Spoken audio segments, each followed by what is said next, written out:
I would like to think that, maybe we've played a little bit of a role in bringing some of those people together who grew up in punk and hardcore music scenes, and there's that crossover with firearms. It's quite amazing because now, no matter what event we go to, there's a bunch of people that are coming up to us and understand like my background or my operations guy's background, before this in the music scenes that we're involved with. And then now there's this big crossover, and you'd be surprised how many people hit us up and they understand like the little homages that we do to bands that we liked, or little, things that we do or talk about or jokes we make or a comment or whatever. And like, there's so many people who follow the page and have been supporting the company for years who see that and appreciate it. And that's kind of cool because it's like this little niche thing within a niche thing. And it's cool to see that like somebody understands it and is down for it. So it's that part's been fun for sure. You're listening to the Art and More podcast with your hosts Nathan and BR. Nathan is a Canadian illustrator with a couple years of military experience, and BR is a British anarchist that moved to the States. Both are passionate shooters and community builders. Together, they run the Seaburn art page. Enjoy the show. Just like, did you start recording while I was talking about suicide? I want to talk about making lean. Lean? like purple drag? Yeah, you mentioned, can you make, is lean just NyQuil, or is it, I'll say the same lean? thing I said about Adderall. I don't understand people who take it for fun. I am taking NyQuil right now out of medical necessity because it's the only thing that lets me sleep worth Not a damn. because it's delicious and helps Not me because see the it's Hat delicious. Man. It tastes like fucking battery acid and it makes me see the Hat Man. Yeah, dude, that stuff is not good. Yes. Yeah. But I am very sick, so I apologize for being a little quiet. I say with a mouthful of ice cream because it's the only thing that makes me stop contemplating suicide for like 30 seconds. I wish you'd have said made my throat feel good again. What kind of ice cream are you What kind of ice cream are you eating though? That's the question.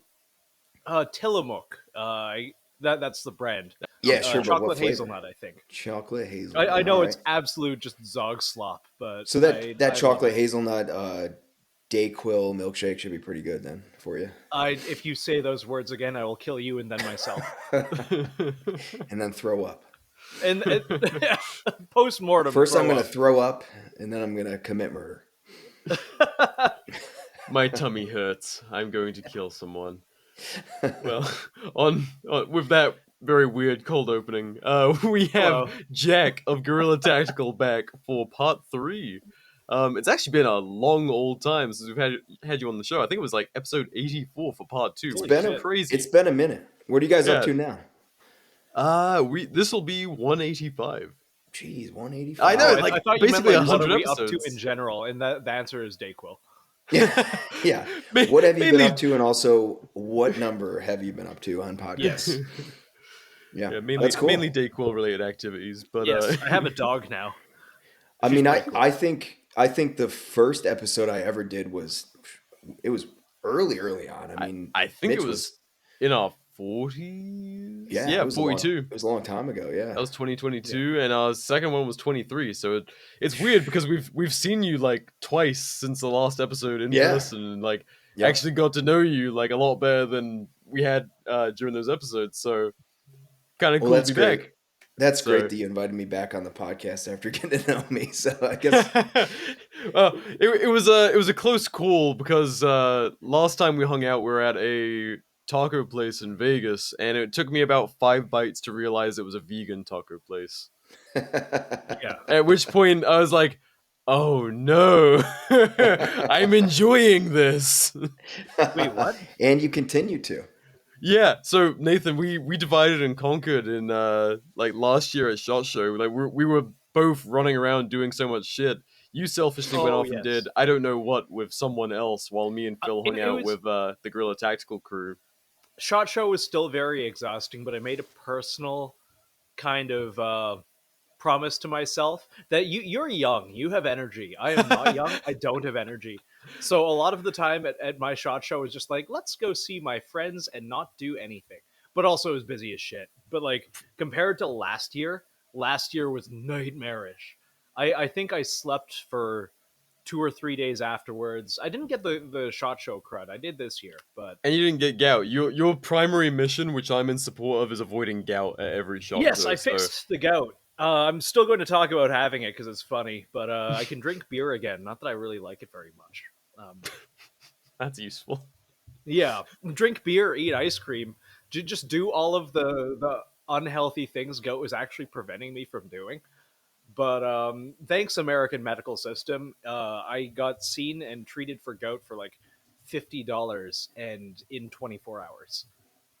So anyway, yeah, been a long time since been a long time since we did an episode.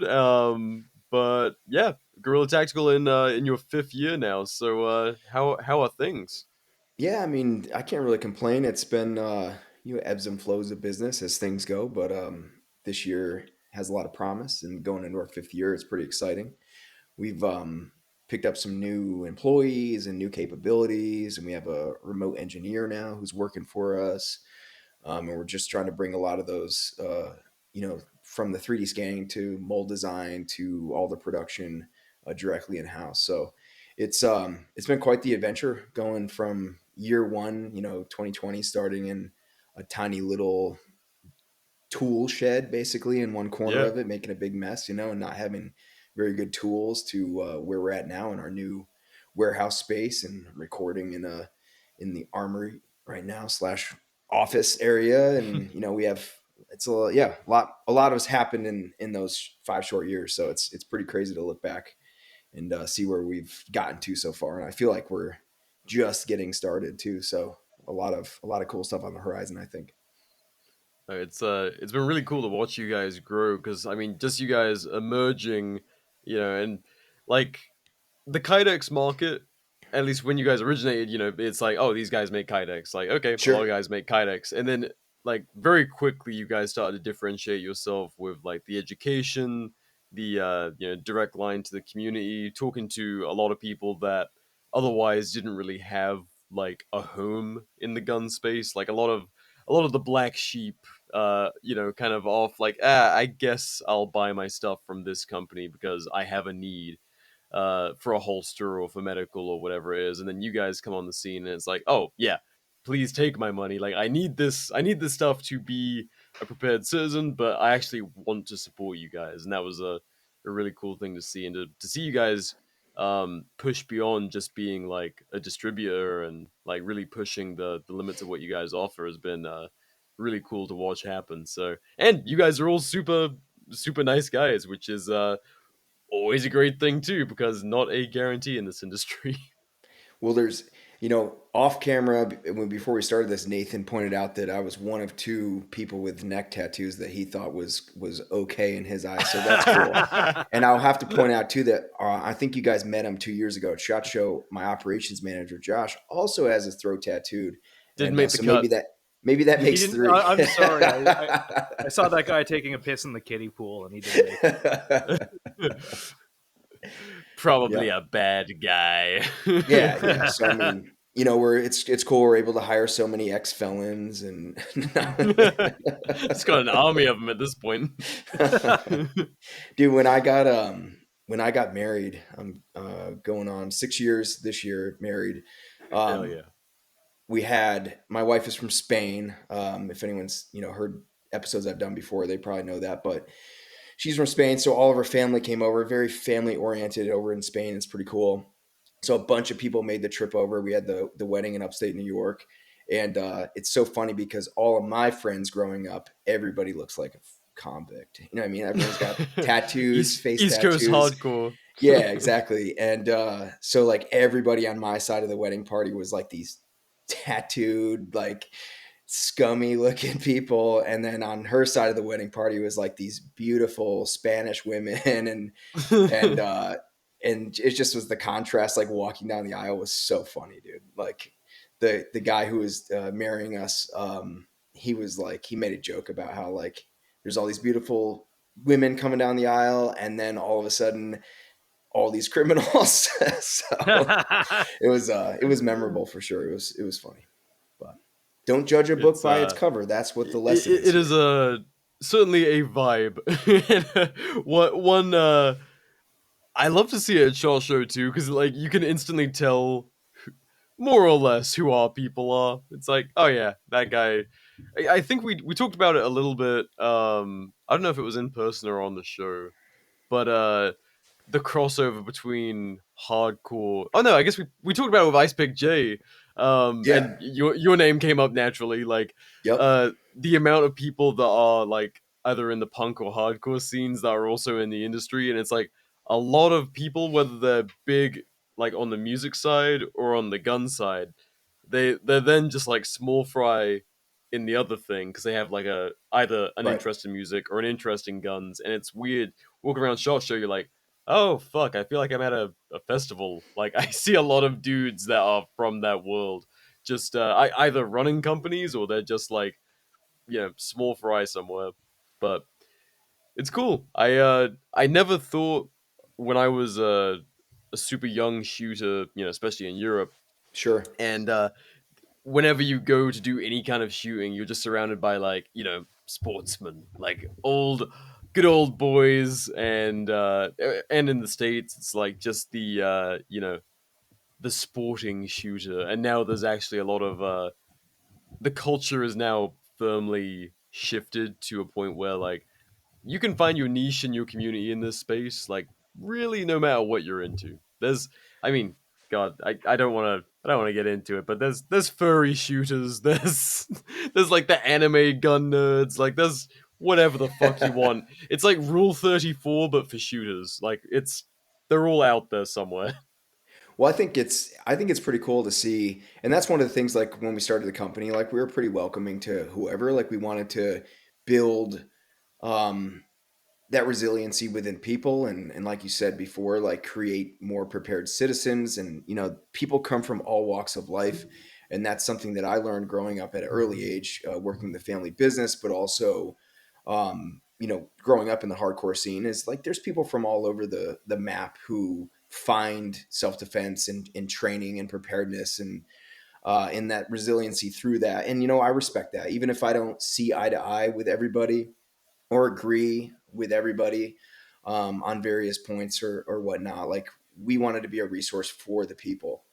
And it's I would like to think that maybe we've played a little bit of a role in bringing some of those people together who grew up in punk and hardcore music scenes, and there's that crossover with firearms. It's quite amazing because now no matter what event we go to, there's a bunch of people that are coming up to us and understand like my background or my operations guy's background, before this in the music scenes that we're involved with. And then now there's this big crossover, and you'd be surprised how many people hit us up and they understand like the little homages that we do to bands that we liked, or little things that we do or talk about or jokes we make or a comment or whatever. And like there's so many people who follow the page and have been supporting the company for years who see that and appreciate it.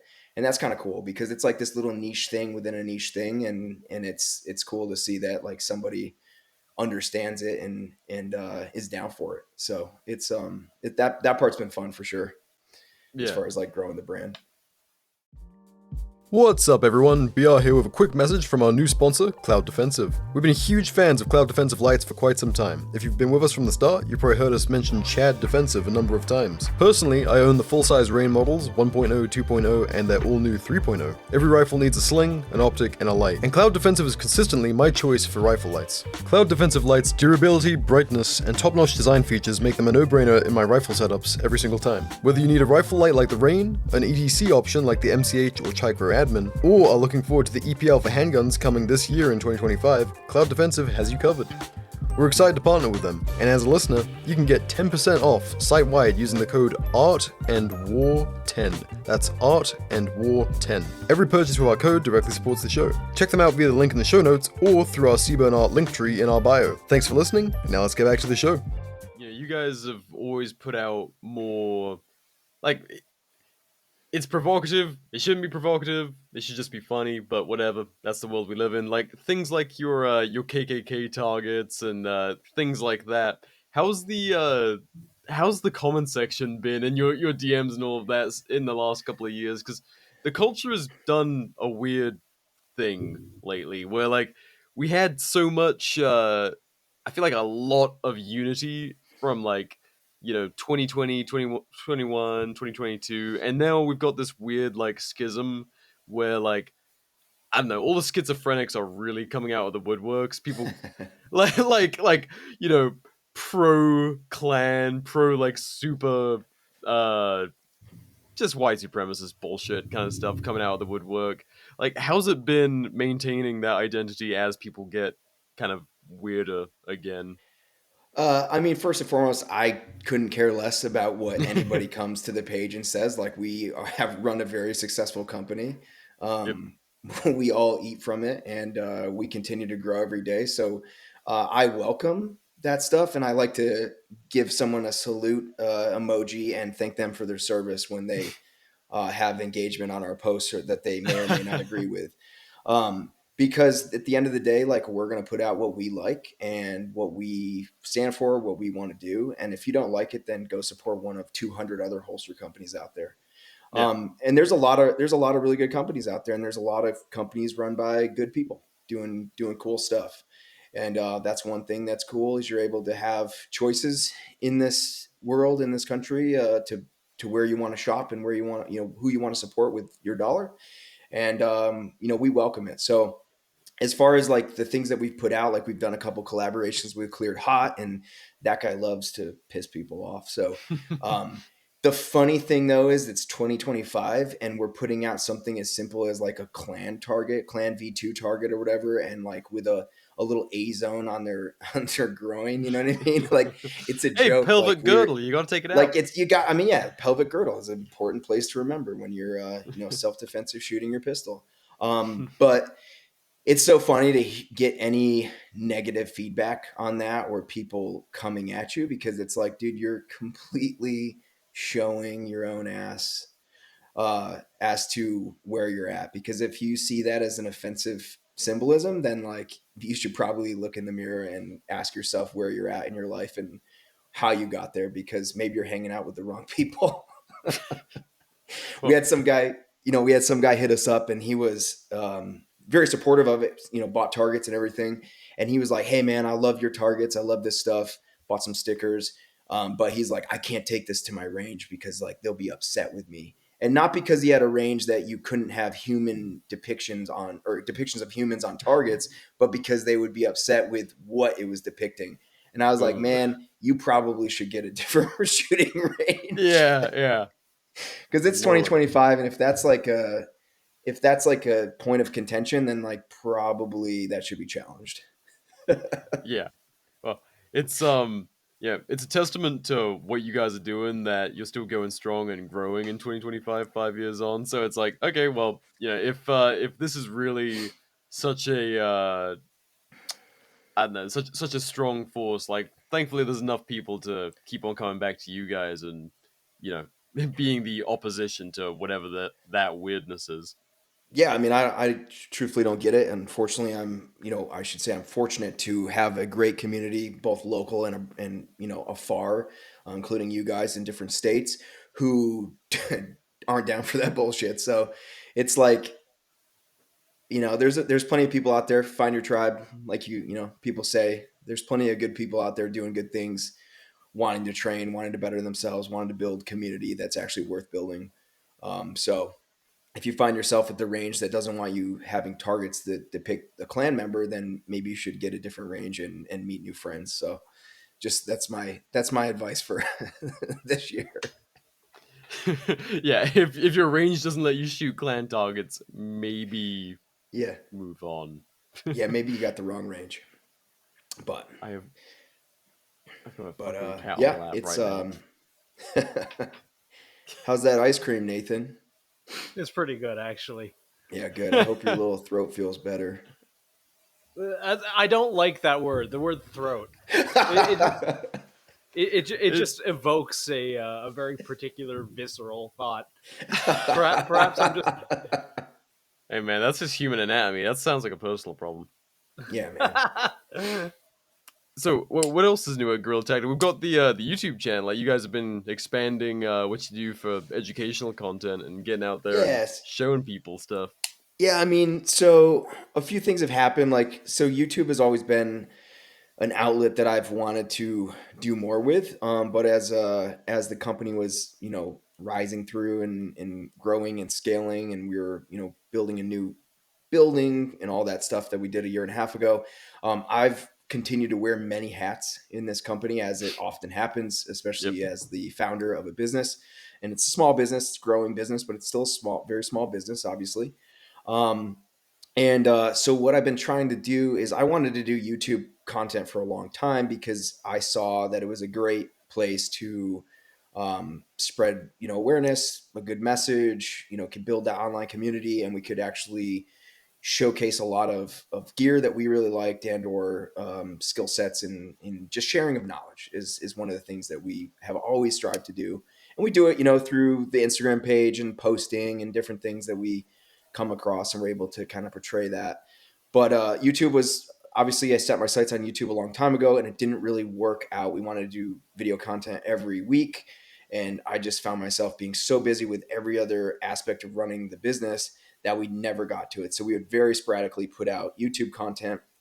And what happened this year is I wanted to get back onto it. And obviously, I'm sure we'll get into it a little bit more, but we plan to have a podcast as well. We've gotten everything together for it, and we've been wanting to do like a GTAC podcast, and interview a bunch of really cool people. And one of the things that I want to do with the podcast is break down a lot of the unknowns, or the things that people find hard to grasp or digest, and make it a very digestible breakdown of things. So like I wanted, we plan to have like Mojave Repeater on, for instance, and we're I not just like going to those talk guys. about Mojave Repeater. Yeah, Alex is a super great guy. He's a great friend of mine, actually a business partner in another project. But he's a wealth of knowledge, very nice guy, and he knows so much that, talking to the normal person about comms, it's just going to be like blowing them away and just going right over their head, and they're going to go like, I don't really understand. I Oh, understand dude, three words. You said radio, what about thing or whatever.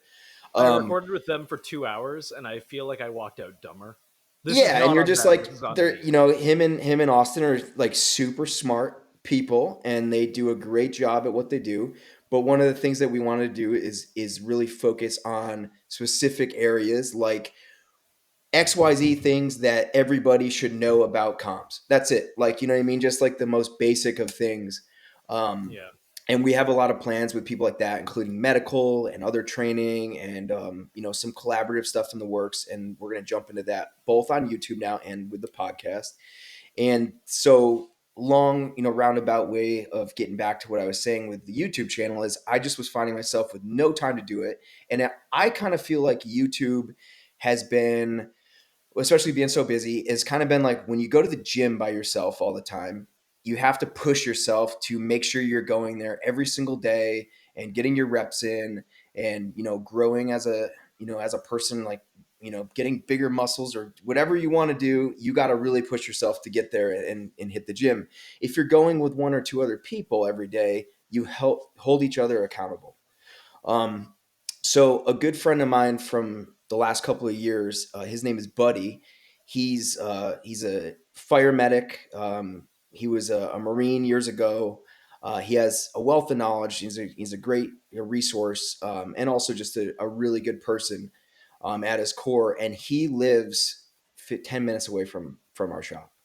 Oh hell yeah. And so he's come back from a 9 month gig that he was working overseas, and he was like, "Hey man, the business is growing. I'm looking to settle down a little bit more." He has a girlfriend here who has two kids, and they kind of have a life here. They're looking for a house, and he's like, I want to get involved with the company. And it came in at a really opportune time because he also, like I said, is a wealth of knowledge, has a bunch of the stuff that I'm looking for. And he's able to, he started working with us, and he's very eager and keen to jump into the YouTube space and be a bit more of a face of the brand as well. And we see eye to eye on the mission, and what we want to do with the company and the future of it. And so it's been a real easy transition to get him involved in the YouTube channel. So we've been filming weekly content now. We're on our third. This will be our a month of weekly content coming out this weekend. Whenever this podcast airs, I'm not sure. So we'll be past that. But our next video is going to be pretty cool. We're in the middle of it now. And, as you know, with how we do media and all the stuff we're able to accomplish here, my wife is a tremendously talented media person. And so she's handling all the visual side of everything and the cinematography and recording and doing all the audio work and all that. So our videos I see are just going to get more and more dynamic. And we're going to start to cover a lot better and more in-depth topics as well. So because of that, like I kind of made that gym reference, Buddy's my gym partner. And we're able to keep each other accountable and making sure that we're filming new content and coming up with good ideas and executing those ideas. So YouTube channel is rolling again, steadily gaining a following. We were sitting just shy of 12,000 before, and we're already, jumping up hundreds every few days. And it really, really does help to have that, content that's scheduled out every single week and, with shorts mixed in there and people can expect it, look forward to it. So we have a long list of things to do this year with YouTube, and I only expect it to get better and better. So definitely worth checking out our channel. I'm excited about it. And along with that in the podcast, I think we're going to be able to put out some really cool information, help a lot of people, and then do some cool collaborative stuff with some other companies and people in the space. So definitely looking forward to that. Hell yeah. That's we were just talking about that with Charlie Cox about kind of like the evolving landscape of GunTube, and I think we're in this like weird spot where I think a lot of the craziness has subsided from the last few years of everything being so Yeah. like the what is it, the attention economy, like everything just being so gonzo and like gun slop in your face, like everything's a gun review, everything's like Yeah. shilling. I think people are kind of pausing. I've noticed it like industry wide, and people are gonna get sick of me talking about it, but I feel like there is a collective like pause for breath and kind of reconfiguration going on right now. I'm seeing a lot of people going like, what the fuck am I doing? And it's Yeah. good because like I'm seeing the pause and then largely a focus on like things like quality, performance, education, like a lot of recentering going on right now that I think people lost sight of when it was. I mean, our numbers during COVID were crazy, just from Yeah. the sheer amount of people that were in need of content because there was fuck all to do aside Sure. from just consume. And like the difference now is like, you know, the number of available eyes and ears I think has gone down a little bit, but the people paying attention are like very much plugged in and looking for quality rather than just trash. I think Everyone's the, done with the junk food entertainment. I think the other side of it too is, and it's very much what you said. There was during 2020 and 2021, there was a lot of people who had a lot more time on their hands. They were scouring the internet for something to watch and follow and get into and learn about and all of the above. And then I think there's the other side is that there was such a state of alertness in the country and in the world because there was a lot of unknowns and a lot of unrest and there was a lot of just overall uncertainty. And I think that, that helped a lot of these companies and pages and stuff really take off because people were looking for information. They wanted to get better, be better, and also just have something to do. And then I think what you're seeing now is some of that complacency is coming back because, it's post kind of COVID era. The last couple of years has slowed down a little bit. Maybe we don't feel like we're all on the brink of civil war the same that we Yep. did in 2020 or 2021. And we've always kind of had that belief of like consistency is key. And, now is the time, like things are only going to get worse in some ways. Things will get better and some things will get worse. And there will be this ebb and flow to the next decade or 20 years or whatever you want to say. I have no idea what it's going to look like, but I can guarantee that there's that meme that goes around constantly that, shows the guy in the tank and it says like it's going to get it's going to get a whole lot worse before it gets better, basically. And, I think there is truth to that. I don't have the answers. Obviously, I can't look into the future and say what's going to happen. But I know there's many different possibilities. And I think what you're seeing now is you're seeing some of those people got kind of complacent, sort of went Yep. back to quote unquote normal. But then you still have a dedicated following of people who realize that instead of becoming complacent right now is the time to really put your head down and grind. Now you have been allotted an extra 5 or 10 years to get your stuff in order and to become better trained and more resilient and established, or get out of debt and buy some land or whatever that might look like to you. It looks different to every single person. But that's kind of what we're playing on in the company, and in a very sincere way, is that maybe we have the time now, so we want to be able to put that information out for people and truly help people build that resiliency in the community that goes around it. Because we live in rural Washington, and we have, I guess, a very small community of neighbors around us. We have 9 acres out here in the woods, and it's a nice little plot. And we have some sort of immediate neighbors, but no one's really looking in on each other. It's far enough away through the woods, which is cool. But this little plot of 10 people in my immediate area, like, they would come to bat for any single one of the other neighbors down the road. And that's a very securing feeling to know that you have that sort of community that you've built just through helping one another out. And that's kind of what we like to portray through the company as well. And that's, we can't physically hang out with every single person and follower and everything. It's not realistic, obviously, but through the YouTube channel, we hope to break down some of those walls and barriers and really show people that, hey, we don't know what the future looks like, but you've been allotted some more time to get your affairs in order and learn some new things and some very important skill sets. And we want to do as best we can to help you become as much of a prepared citizen as we possibly can. So there you have it. That's the mission. I love that. And I think that's a very good way to view it. Is like, it people have been given more time. Like, I think the last few years really showed people, especially the gun space prepared citizens, whatever you want to call it. Like, Sure. people were not ready. Yeah, Like, no.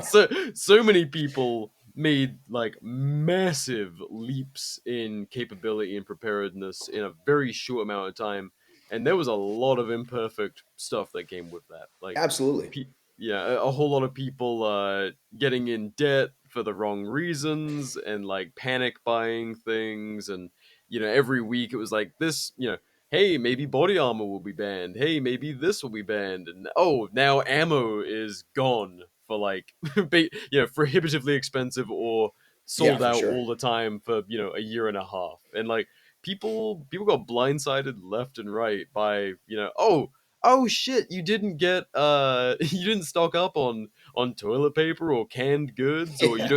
you don't have like a water plan, you don't have like a fucking bug out bag or a reliable vehicle or whatever the fuck it was. People got just left and right, and because it was Yeah. such a compressed amount of time, people were like, what do I do? I guess I'll just die.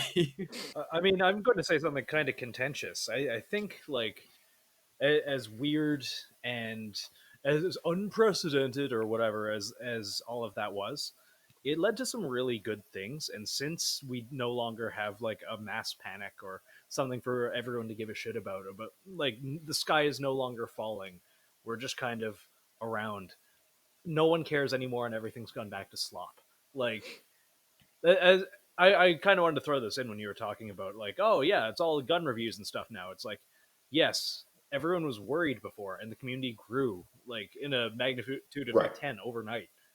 But now that people aren't really stressed or have a massive reason to be stressed, other than like, hey, what's on the table tomorrow? Yeah. Like, am I ever going to be able to buy a house? Like, all of the very Right. valid and awful things that they're worried about. Absolutely. It's a little less like, hey, we might all be dead next week. Hey, we might have a civil war, or a Yeah. pandemic might evolve into something that's actually ridiculous. Instead, it's just like business as usual, and all content's gone to slop, and everyone is bored now, so they're just picking fights with each other. Like there was a moment there where the whole community kind of like came together, and we're like, yeah, fuck yeah, let's do this. You know, you got all kinds of weird people, and then everything got psyoped to hell, and then it just kind of fell apart. I wish it was better. I genuinely wish. Like, it's weird to look back on the days of like 2020, 2021 and being like, hell yeah, brother. Like, those were the good old days. We could post Boogaloo memes at a band. But like something I like doing is so many people when they come on the show, I'll ask them like, yo, when did you get into this? And their answer, like 9 times out of 10 is like between 2019 and 2022. Like, Yeah, it's always. kind of when this whole community exploded and everyone was like, yo, I'm actually not prepared. The world kind of sucks, actually. um and then here we are, you know, a few years later, and it feels like you know, all the a lot of the people I know, I don't want to say all, definitely not all, especially here where I live. But where I everyone kind of forgot that all of that existed. It's been memory hold, and stuff is business as usual now. And now people aren't being like, oh yeah, like what am bestest gun to protect my family and I. Now it's like, what am bestest gun to post on Instagram and, you know, like flex, or just to have to mag dump it like rocks. Perhaps I'm just cynical. Yeah. I don't know. No, I mean, I think that makes a lot of sense, really, Yeah. because I do feel that as well. Yeah. We definitely see it online, so it's Oh I man, think I have not watched you like GunTube in so long, with the exception of Charlie. Not to suck Charlie's dick, sure. but like he has the one good gun slop channel that, well, not gun slop, the one good gun channel that I've seen in a fucking minute. Yeah, that one he just did about long range shooting was pretty Yeah, funny. it's excellent. I think more people have got stuff out of the like GM versus just like a good shooter using varying guns. Like in the very end, the GM wins with a high point. I think that has done Yeah, more for people out of, for like dissuading them from buying performance than basically anything else that exists, because a lot of the gun space is just like consume mindset. It's very much like, for hey, sure. look, Springfield Kuna just came out. It's roller delayed for sub $1,000. Look at every single influencer dropping a review of it at the same time. Um, like content has definitely shifted towards that, and I wonder like what came first in this situation. Is it like artificial? Did everyone kind of agree one day? It's like, hey, yeah, we'll I don't want to say like the gun lobby. Like the gun companies are way small. I see BR looking at the camera like, Nathan, shut the fuck up. And I'm just going on a stream of consciousness. I've done this forever. Um, Let it all out, yeah, man. like the gun lobby as fucking like the media thinks about it does not exist. These companies are way smaller and like have way less money than a lot of people think. But in terms of marketing, it's like, hey, they send all these guns to everyone at the same time. There's a review embargo. Now we're going to release this in 1 week, and everyone is allowed to like suddenly post these things. That's like every channel on YouTube now, with a few Yeah, exceptions. for But sure. And like yeah, and you got to really be. yeah. Go ahead. Go ahead.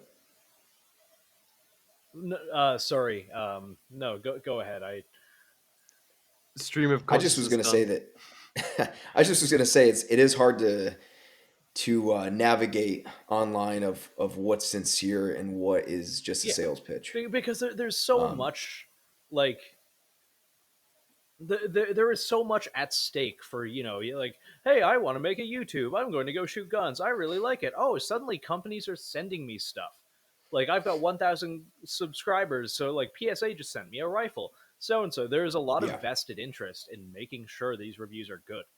And there's also a lot of vested interest in people being like, yeah, I remember, and I brought this up in the last show. It's like my buddy saw a review, and it's like, oh, he shot 4,000 rounds, he only had 4 jams, and it's like, only four? That's too many. I brought this up literally yeah, in the last episode. But you know, if you're gaslit and the review is like, oh yeah, we had 4 stoppages, but that's not that bad, you know, it's still breaking in. Like it alters people's A jam, expectation. jam's a jam. Yeah, it's Did you guys, yeah. if you want to talk about something that's really spicy right now, maybe is did you guys see our funny sig video that we put out? Oh, dude, I am so terminally offline lately. I Oh man, I You're the missing we out, Nathan. let, I, let me preface it with that we don't even have a problem with sig.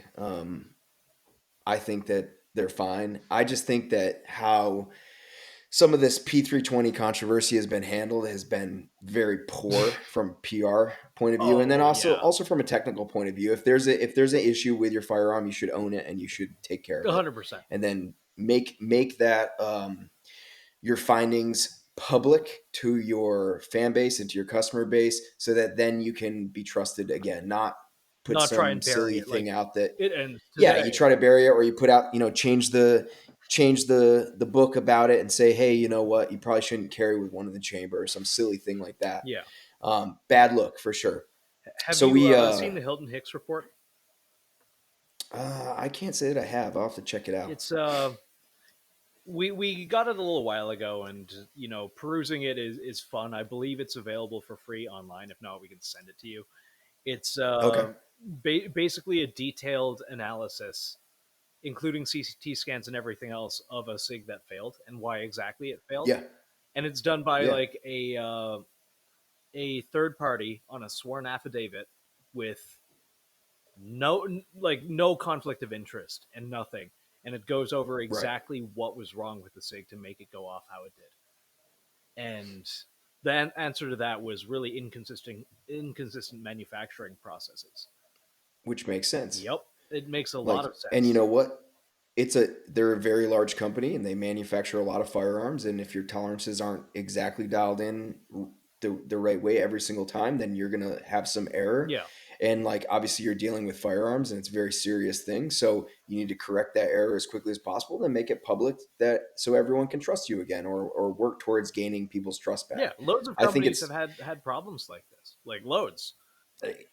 like it's normal for things to break and fail, and especially if you're manufacturing at a high level, and you Yeah, just need to be able to own that and take care of it, responsibly and properly, not bury it like you said. But so yeah, we did a video where Buddy is it's a breakdown of him like gearing up, pulls out his sig P320 out, and then just like goes to shoot it and pulls the trigger and just blows up on the yeah, screen. And I think that some people didn't really get it. Like they're I was like, man, we're just trying to have a little fun here, you know what I mean? Like we're being educational, but we also like to have fun along the way too. So you got to poke fun at that stuff because they totally jumbled how they handled that, I think. I they every single critique and joke made about Sig for until the end of time is deserved. Like they could fix it and live a long, healthy life as a company, and it'll still be a blemish because of how they handled it. Like there are so many companies, like as we were saying, that have had QC issues, like very serious Yeah. QC issues, and they addressed it publicly and were like, "Hey, this was wrong. We've made it right. If yours was from this serial number range or manufactured between these dates, like send it in. We'll fix it. We'll get it back to you. We're yeah. doing a Instead, it's like a recall, voluntary upgrade. voluntary upgrade program." Quote Hmm. voluntary unquote. Vehicles do this constantly, and like arguably driving a vehicle is the most dangerous thing we do every day. And like, how many times has every major company had a recall between certain dates on certain parts? Then their way of addressing it typically is bring it into the dealership and we'll fix it for free. And like, that's how you continue to gain your following's trust, right? Not just by trying to bury it or make light of it. It's like, it's a very serious thing if a gun goes off by itself. You would think. That's serious. Yeah, So it's yeah, like we like to poke a little fun at what's happening out there. So yeah, My favorite part about that whole thing is like people weren't coming for Sig's throat. Like they decided no, that it NDs today, and then it was just a point of discussion. and Yep. still continues to be, because it was like they called such attention to their lack of attention to the problem that we're all like, yeah, what the fuck are you guys doing over there? Like, Yeah, man, they came out with some real big HR speak in some of those releases, for those press releases they did. I'm like, okay, this is under ridiculous. no circumstances is it possible for it to discharge without being handled. Like, okay. Yeah, you're like, I don't know. Weird that you would say that specifically. Yeah. Yeah, I don't know. GBRS said it was cool, so And then they turned no, comments actually, you off. are right. And then- I love how they turned comments off on every single page they have. I really they never once took money from SIG ever. Yeah. Well, Oh, what's Gooba his Group. face? I have on good authority, Fieldcraft Survival Channel fellow, and Yeah. this is completely alleged. Do not sue me, people. I have on good authority, but this is still hearsay. Mike, could you censor that name? Actually, the Fieldcraft Survival. I'll Channel do it badly. fellow, yes, Yeah. was receiving about $250,000 a year to use SIG products. I mean, that's pretty normal. I think for these big multi-million-dollar Yeah. gun operations, like they have people who are big name celebrities and whatnot using their product, and I mean that's a normal procedure to use people with fame in a space to promote your Yeah. product and work with people like that. Yeah, So I mean, I I'm don't blame definitely- them for doing that. Like Yeah. that's business, right? But if you have a problem with your business, then you should take it head on and fix that problem Yes. and make it publicly known. Especially if that So. problem is actually hurting people. Yeah. Like, I assume that you and probably everyone that's listening to this has seen Fight Club. Of course. Yeah. which car manufacturer do you work for? A major one. Yeah. It's literally one of my that favorite whole lines. meme. That's what I've been thinking about So during good. this whole thing. Like, it is cheaper to pay the settlements and deny it than it is Yeah. to issue a recall. It's exactly what they're doing, and it's so blatant. But like, what the fuck can you do? Like, they've got Yeah. the contract. They're gonna keep on silencing people, and people are gonna be like, you know what? For 6 to 7 figures, like, maybe I did shoot myself without touching my gun. Maybe I am Yeah. an idiot. Oh, Like, 100%. They could buy me. yeah. Like, if I shot myself in the foot, like, I just fucking shot myself, and I sued SIG, and they're like, hey, take $10 million and fuck off. 100%. You'd see me with some. You'd be like, some you new want me to property shoot in my rural other Idaho. foot? Yeah. I would I have got a 2 horse. feet. Yeah. I You would say you buy would have a horse. horse? Yes, I would get a horse. Like, not get your head out of the gutter. What? I'd get a horse, like a horse. Yeah, I understood that He much. said- Oh, okay, He I said thought you a horse. Never mind. Maybe you're the one with your head in the Yeah. gutter Maybe thinking I am. weird things about horses, dude. Yeah. I know you're you ever I see know that you're thing a with promised man. The jar, the jar with the pony in it. Oh, that's not I where love my how brain went. everyone here is just online enough to know Ah. about that. No, I think you don't. Oh, I know. Look up My Oh, I Little know, Pony unfortunately. jar right now on Google. I only know of that I'm good. because of this fucking show. Otherwise, I would have no idea. I would have died without ever having encountered that. Probably. It would have come up at some point, I'm sure. You're probably not wrong. I mean, we all saw cartel beheading videos before we should have, but Yeah. hey ho. Dude, I remember all that. I remember those Faces of Death on VHS. Dude, I saw okay, Faces of Death on that's a VHS. fucking throwback. Yeah.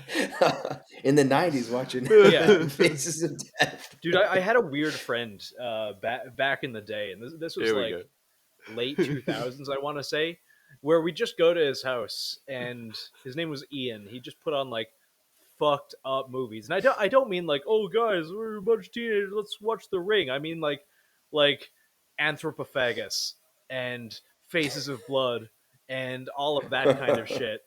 And yeah, I wonder whatever happened to that guy. My buddy bought this in an Eastern European market. You want to watch it? Yeah, I had to buy a special VHS player. Genuinely, he had hundreds of these movies. What the fuck? Yeah, no, he I got a just couple really friends liked like horror that. movies, and his tastes got a little like more and more extreme. Esoteric. You're like, this is a snuff film, man. Yeah. No, dude, I love this one. I've seen it 5 times. I shouldn't be watching Yeah, this. Yeah. This is literally a crime scene that we're watching unfold. What Yeah. the fuck, dude? And there I was as a teenager being like, yes, this is fine. We weirdly Dude, like I watching remember- that stuff now as a grown ass adult. Maybe my empathy just kind of kicked in. I'm just like, no, I hate this actually.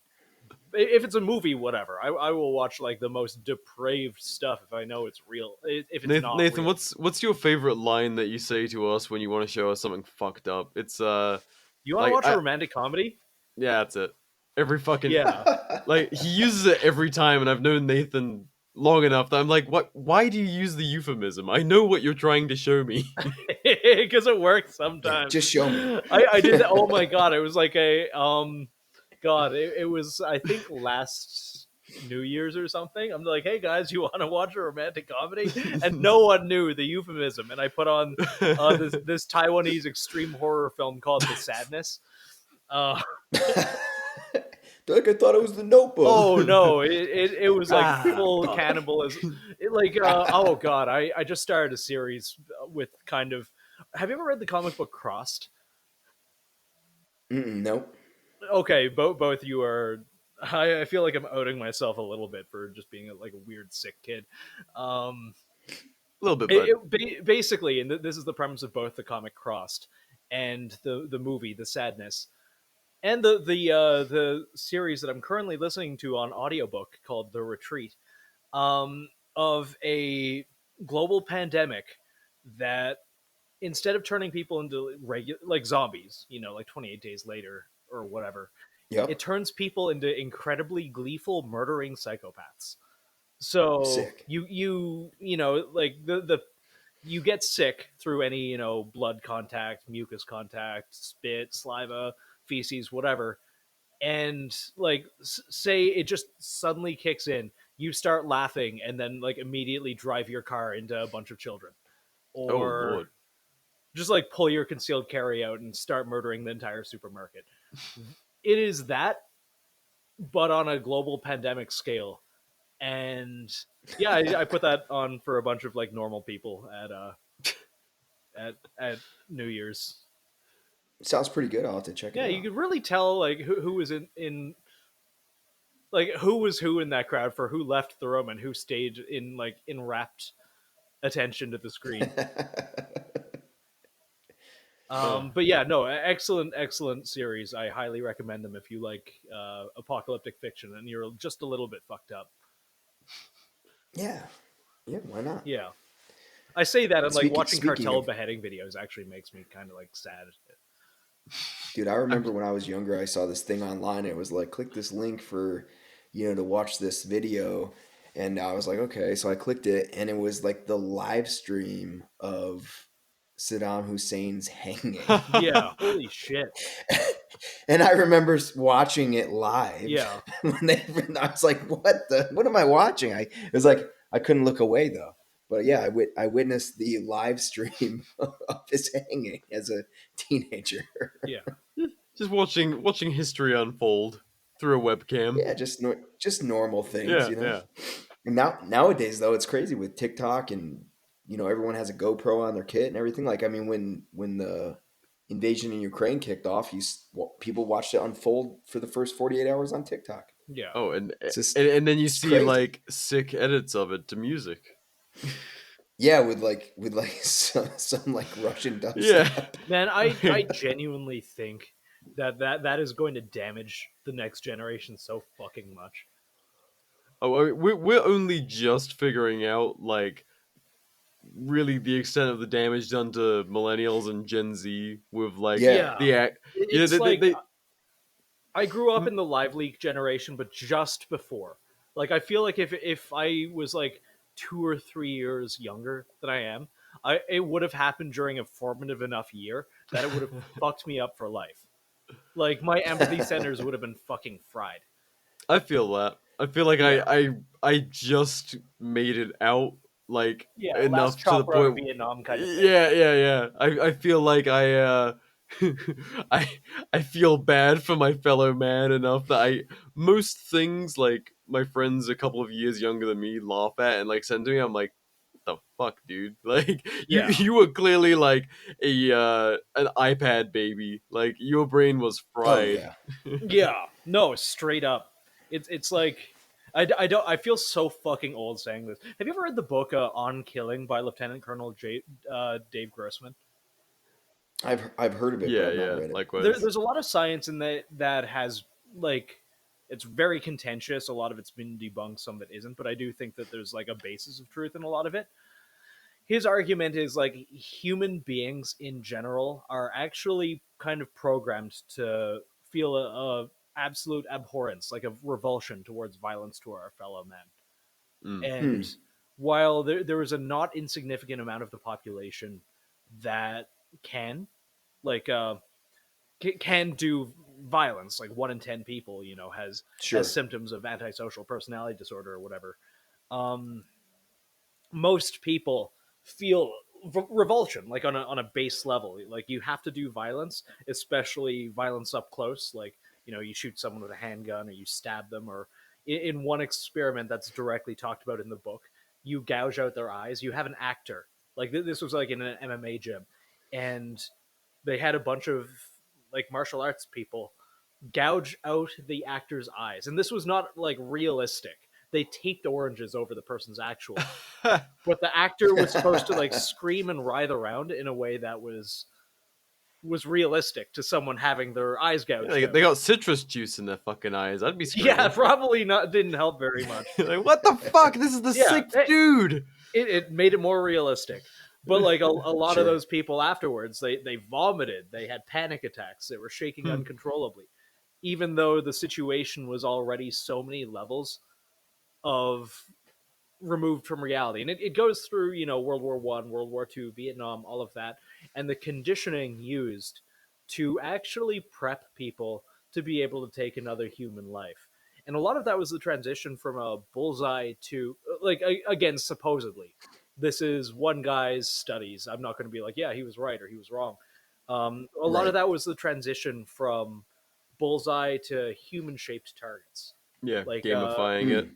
yeah, when Yep. when I was in the military, we had a target called Herman the German, and it was just like a guy running towards you with some like a fucking bolt action rifle or something. Yeah, you got And like the infamous like Ivan targets.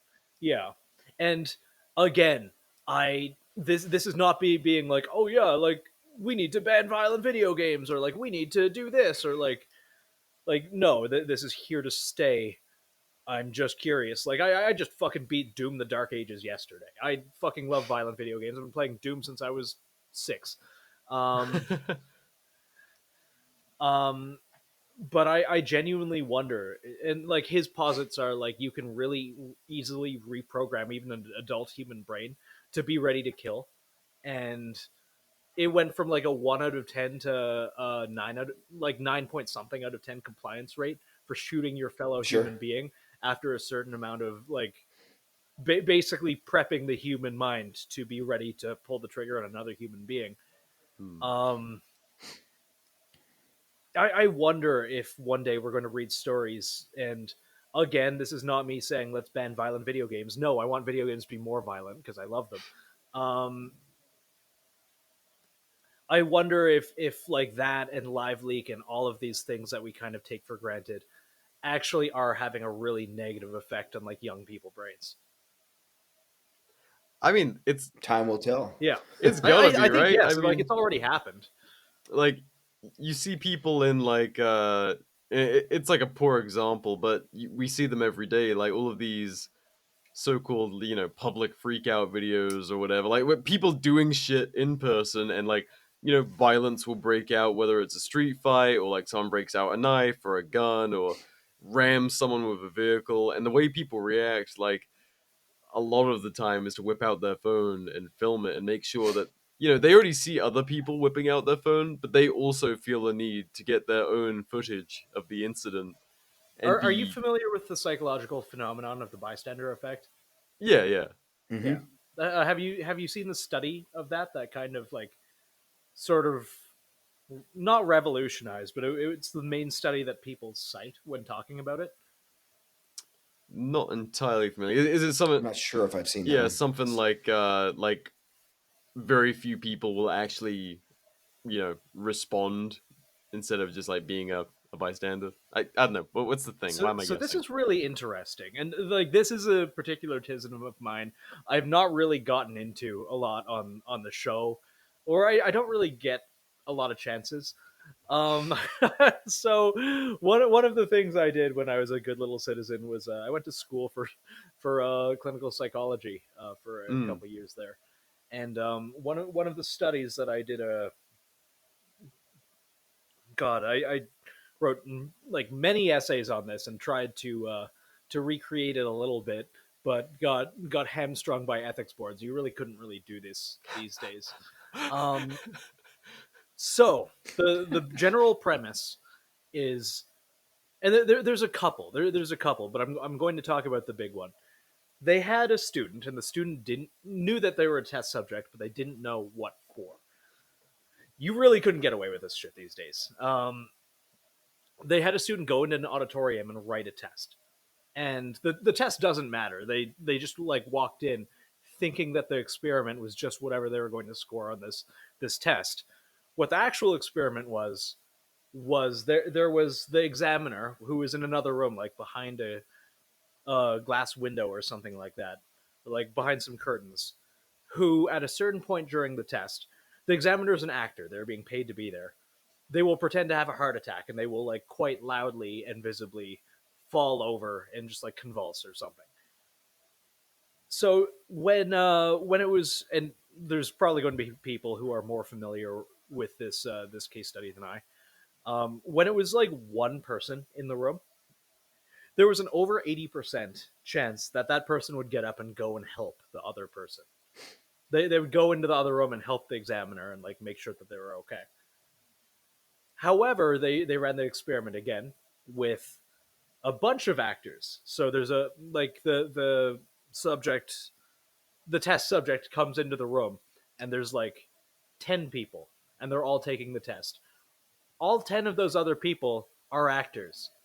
And then when the guy falls over and starts convulsing or whatever, all of the actors are told to do nothing and ignore it. So the numbers flip. Over 80% of the people taking the test also do nothing because they see everyone else doing nothing. So yeah, this was like in the 80s, I want to say. This is not newer. Now I think the equivalent to doing nothing is to take a video of it. Yeah. Yeah, I mean, it kind of makes sense because it's probably not the best term to use to describe it, but it's almost like that mob mentality because it can go both ways. Like if you're with a group of people and they all start doing one thing, you're going to see a lot of people just kind of looking around confused and then going, "I guess this is what we're doing," and then everyone starts joining in. 100%. So on the same token, the flip side of that would be inaction. And so if you see your fellow citizen standing all around, someone obviously in need, and they're doing nothing, then I think people are like looking for reassurance on either side of who's around them and is anyone taking action. If no one is, then and maybe people are going to be less likely to jump right in, unfortunately, and take their own It's action. fine Yeah. to do So nothing. it's yeah, instead, like you said, just pull out your phone and film it. Yeah. Um, that's like in some of the medical courses that we teach. Um, that's an example that gets used often is the person passerby who pulls out the phone and just gets in the way of what you're trying to do Yeah. and what you're trying to accomplish and helping the person in need. And that happens more times than not. And it's really frustrating because people just bust out and they want to get the shot, or they want to get real close. Yeah. Um, and it's like, get out of the way. If you're not being helpful, then get out of the way. Yeah. Like I can only imagine like being, doing EMS or being an EMT, and your job is working on the street Oh, and, dude. picking up people and answering calls, and, people just standing around, just physically being in your way as you're trying to like save someone's life has got to be the most Oh, infuriating thing dude. I mean, ever. you've probably spoken to even more EMTs than us. But like weirdly, we just know a lot of EMTs. We frequently come across them. There's a lot of overlap between Sure. EMTs and our spaces for whatever reason. Yeah, for Um, sure. and like those poor dudes and dudettes, It's like rough, dude. holy fuck, those people have a special hatred for the general public, and like every day they're dealing with them, the very best of Fair them and enough. the very worst of them.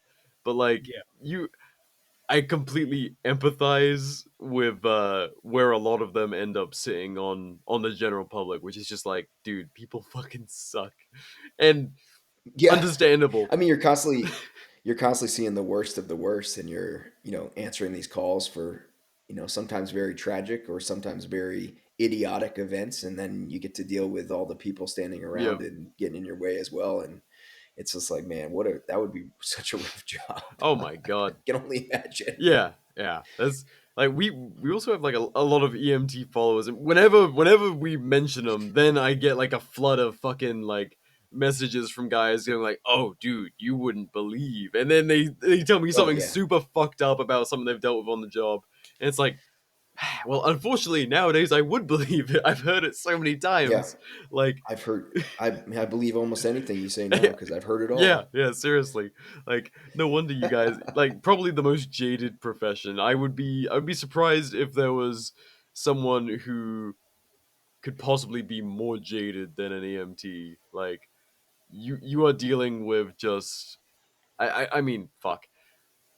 Dudes that I've spoken to, their jokes revolve around, finding heads still in motorbike helmets and Yeah, being excited about dealing with gunshot wounds because it's like one of their favorite things to treat. I'm like, what a breed, what what a yeah. what a career field.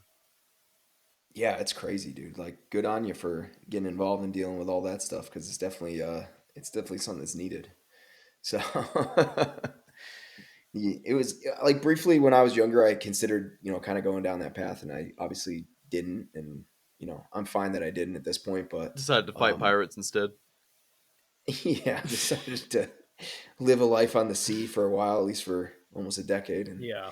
then get into what we're doing now. But it's yeah, I commend those people for getting up every morning and going to do that thing. It's admirable. It's like firefighting, you know what I mean? It's an admirable profession. It's you're out there really putting your life on the line. So Seriously. it's dealing with a lot of crap.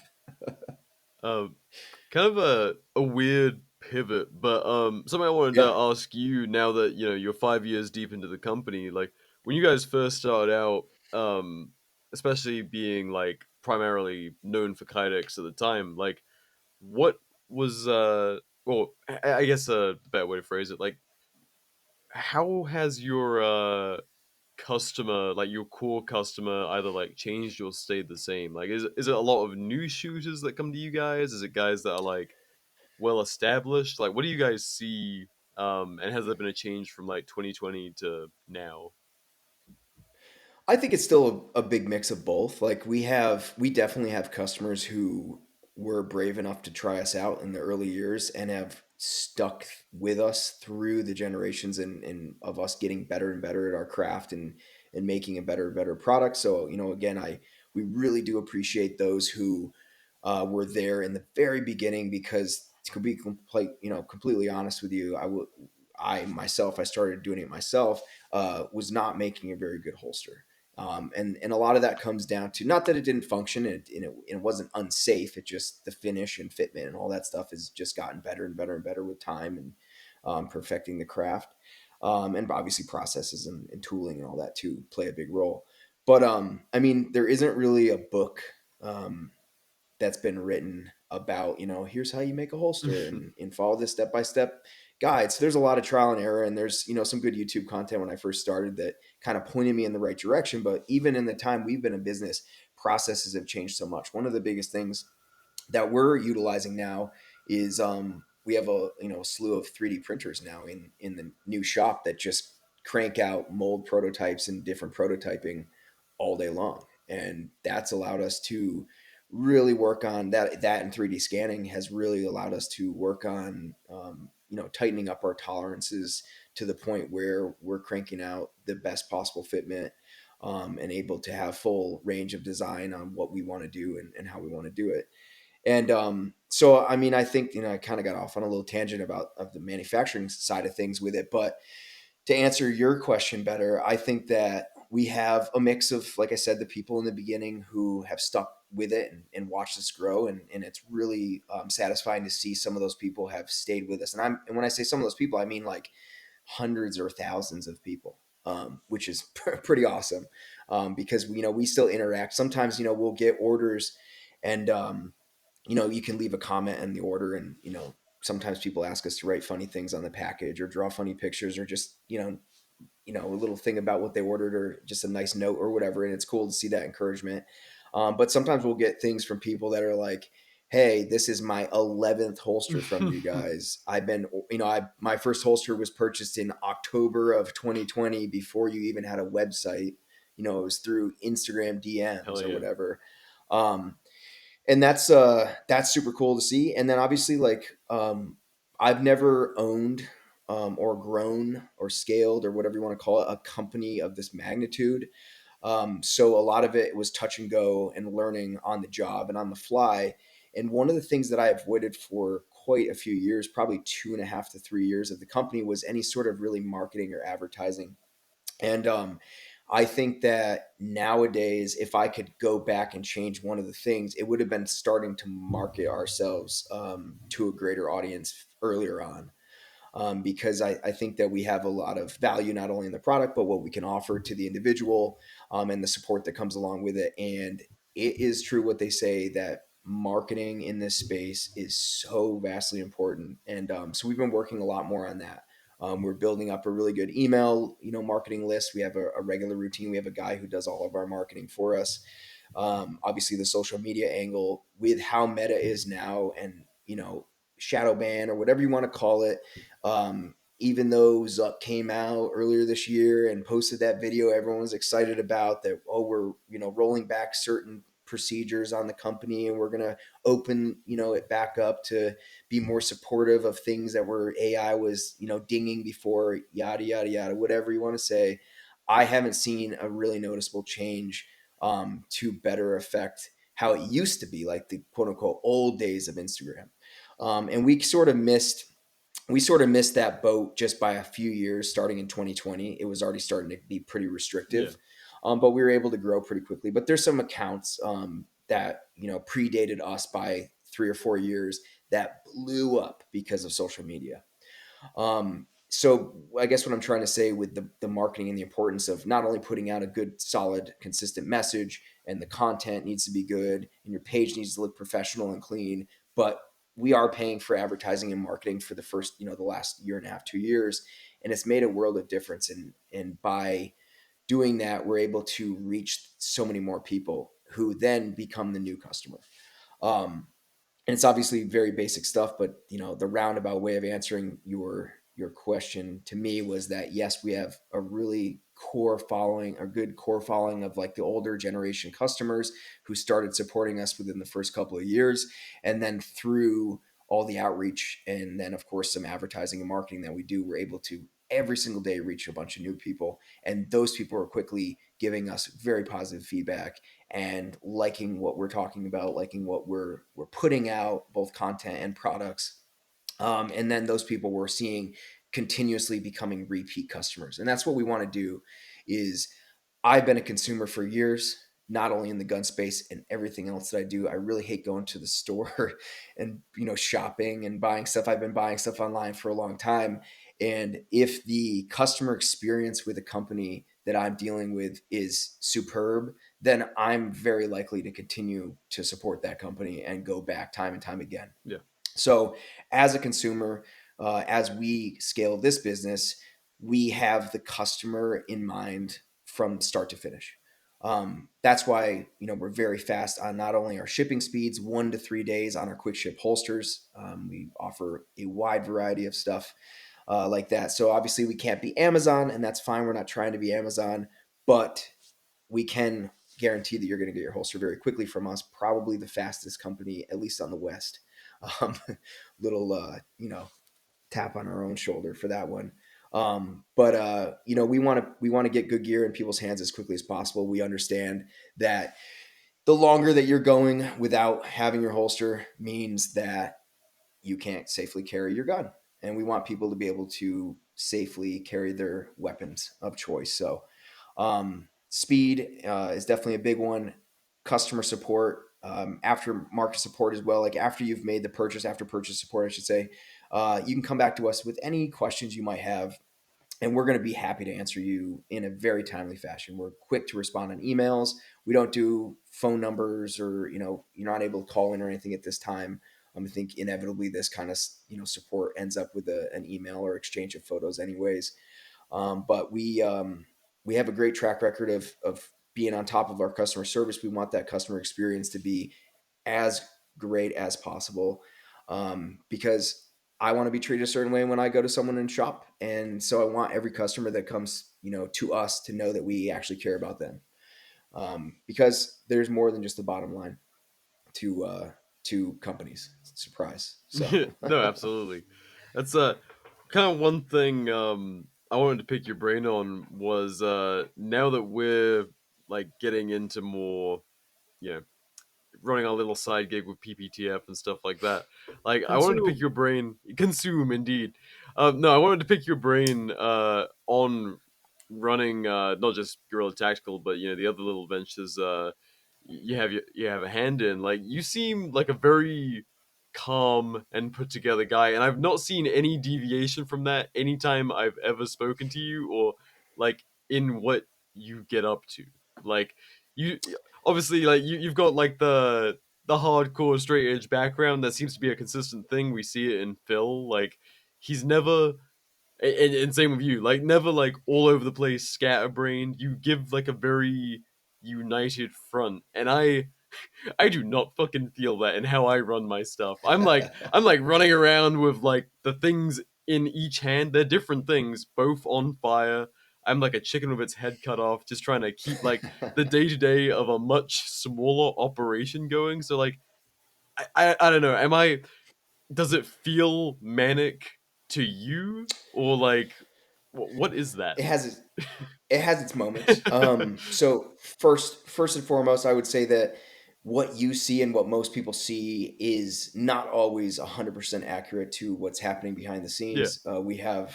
We have our day-to-day operations. We have things that get screwed up. We have people who can't show up. We have machines that break. We have orders that go wrong. We have all these things that normal companies deal with.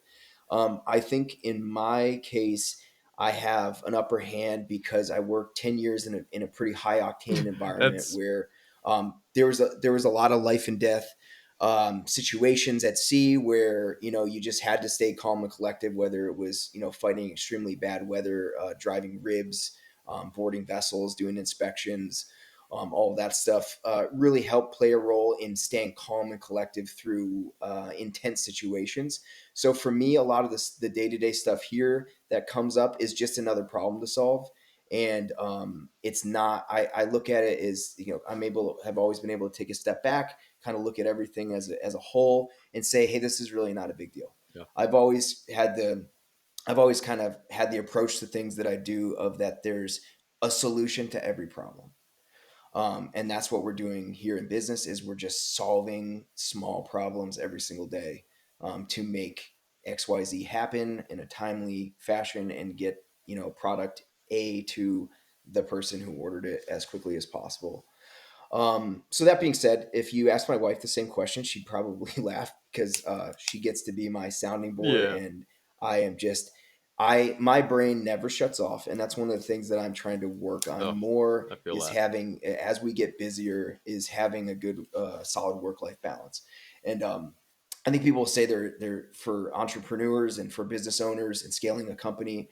There really is no work life balance because you're always working in a certain sense. But what I mean by that is, you know, learning to put the phone away in a certain time and be in living in the moment with my wife and doing, you know, after quote unquote hours, right? Like that email doesn't need to be answered at 10 p.m. on a Wednesday. You know what I I'm mean? so That bad can for wait that. until we're back in the office. Yeah. So I think that stuff, putting those boundaries up is really important.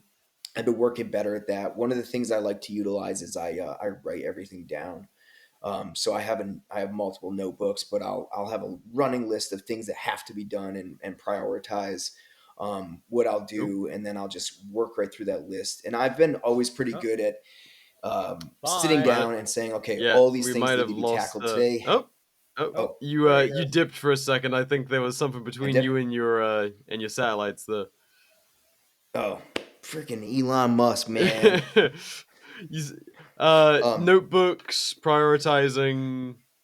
Okay, yeah. So yeah, I'm one who writes things down a lot. I have multiple notebooks that I keep a running tally of everything that needs to be done, because I do find that if I'm not as organized during the day as possible, then it's easier for me to get sucked into doing little side projects that maybe aren't of the same importance of what needs to be done on the day to day.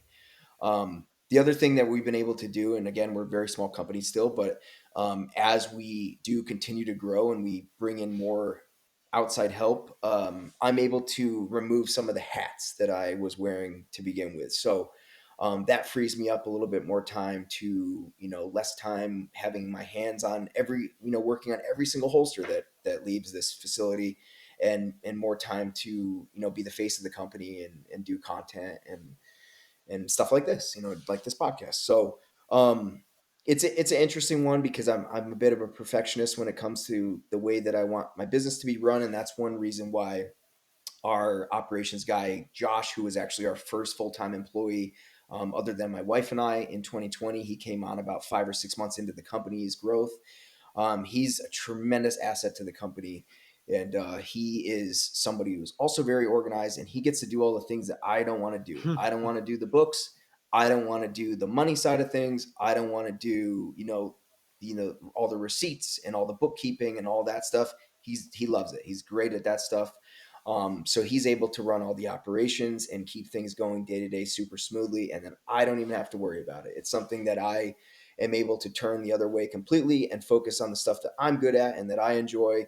And I know that he's going to get it done. So having people like that in your corner as a company is so important. And that's why we've been able to kind of cherry pick as best as possible the next people that we are hiring and working with now.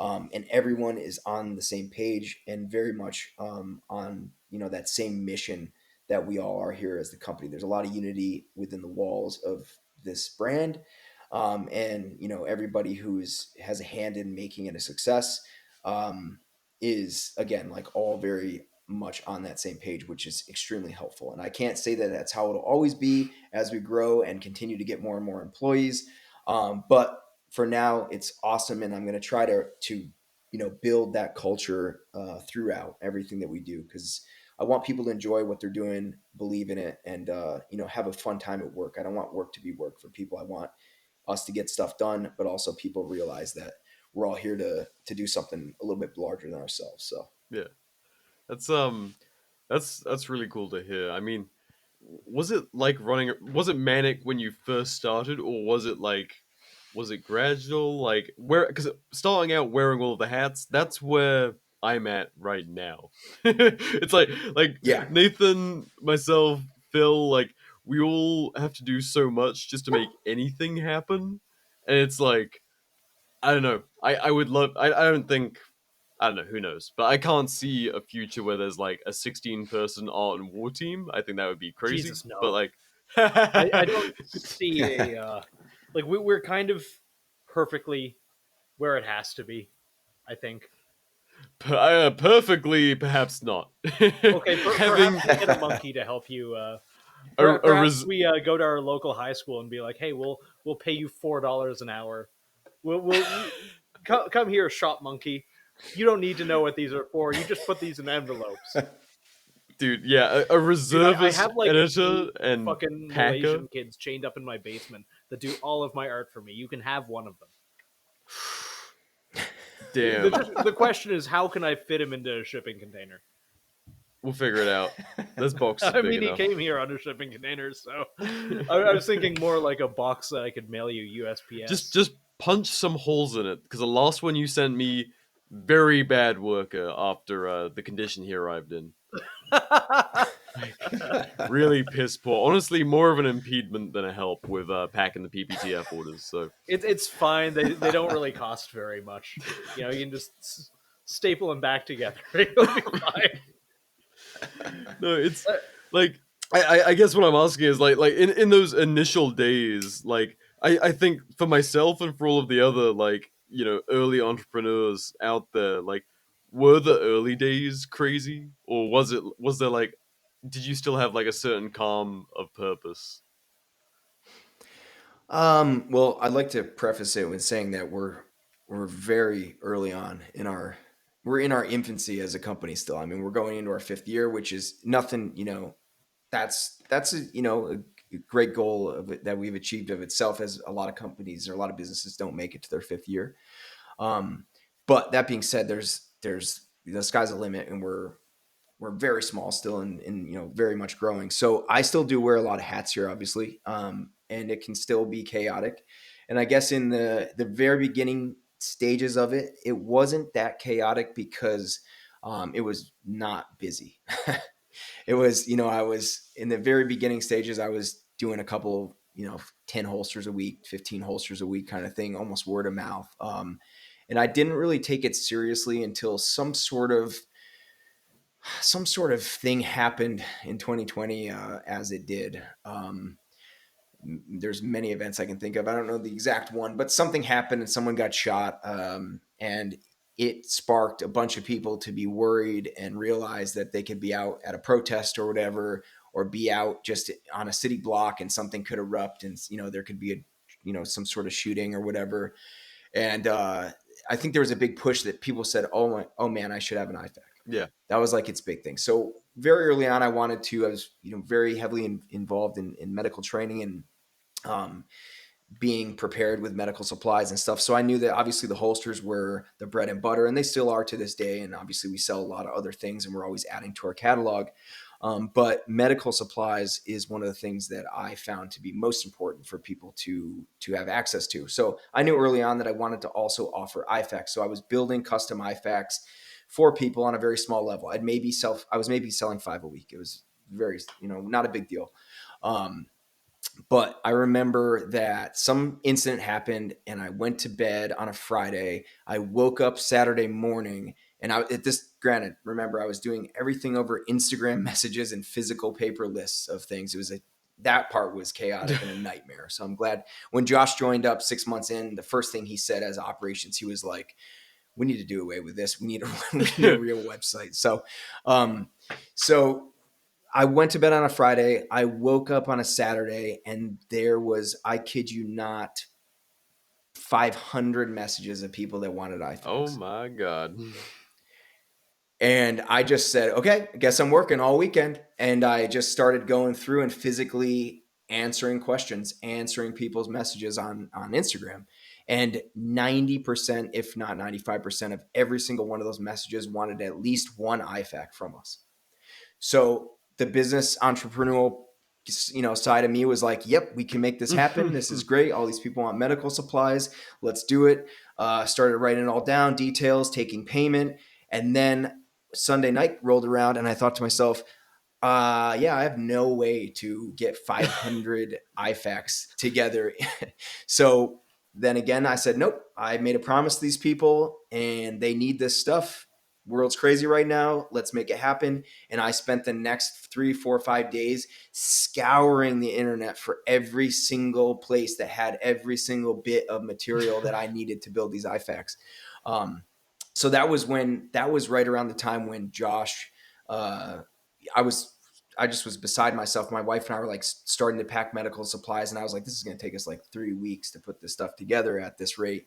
And I known Josh a long time, and he was interested in kind of a transitional phase between what he was doing and what he does now, which obviously works for us full time. And I said, so this is a real business. This thing happened overnight, and do you want to come work for us full time? So it was like that. It was that quick. He helped, pack everything up, and then from there on out, he's been working full time for us since. So we made it through. We were able to, between eBay and all these other distributors and a little bit from North American Rescue. This was before we, had custom IFACs with our labeling done, made by North America Rescue for us. And we put together 500 some kits or whatever it ended up being. And that was what really kicked us off into saying, wow, I said, maybe I need to take this more seriously because there's a real need for this stuff. And yes, we're selling some holsters, but people need more than that. They need good stuff. They need it fast. Okay, I guess it's a real business. Let's get a website and make something out of it. So that was about middle of 2020 sometime. That's that transition. Like, I never thought I would get the entrepreneur bug. Like, being a creative, and I think Nathan probably feels the same way. Like, I do not have a businessman bone in me. No, However, fuck no. I have there's no idea what the hell I'm doing. And then, like, well, we're all learning. Yeah. We're all learning. oh, dude, no, I actually disagree. You're learning. I'm existing. Learning implies that I get better at it. I don't. See, I'm gonna by osmosis or proxy or whatever, I will drag you along on this journey. If I have to learn things, you do as well, motherfucker. No, disagree. fair. This is what I have slaves for. Imported That's from awful. Malaysia. So bad. Gonna bleep that one out. Huh? They'll be like, what did he say from Malaysia? I learned I had to feed him, but I still don't. The gruel truck didn't arrive today. No, their shipment of cornflakes. That's way worse than gruel. Yeah. No, it's like there is. I learned that bug can infect anyone. That entrepreneur bug of like serving people. Oh, absolutely. Even on like dumb shit like shirts about tickling politicians, like that bug of like once I started seeing the orders come in, I was like, oh wow, people like actually support us. That's there's a pretty market cool. for that. Yeah, There's a market. Yeah. it's something like I had the instant thought like, we should sell something that's a bit more useful.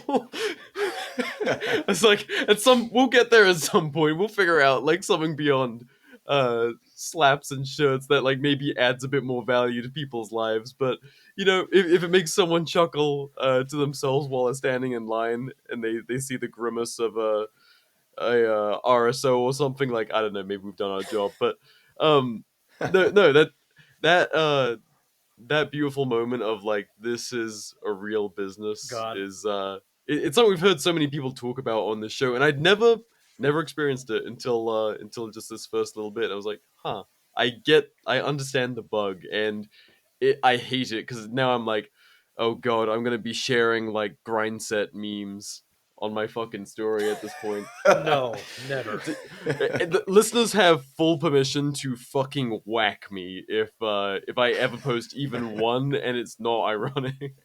They still have full permission to whack you. That's how they become the host. It is a PvP environment. Yes. My fiance does not love that, but it is the rule of the game. Yeah. That's the rules. Rules are rules. You're gonna get John Lennon by one of your autistic listeners. Like, honey, it's a very real possibility, and we just have to live with that.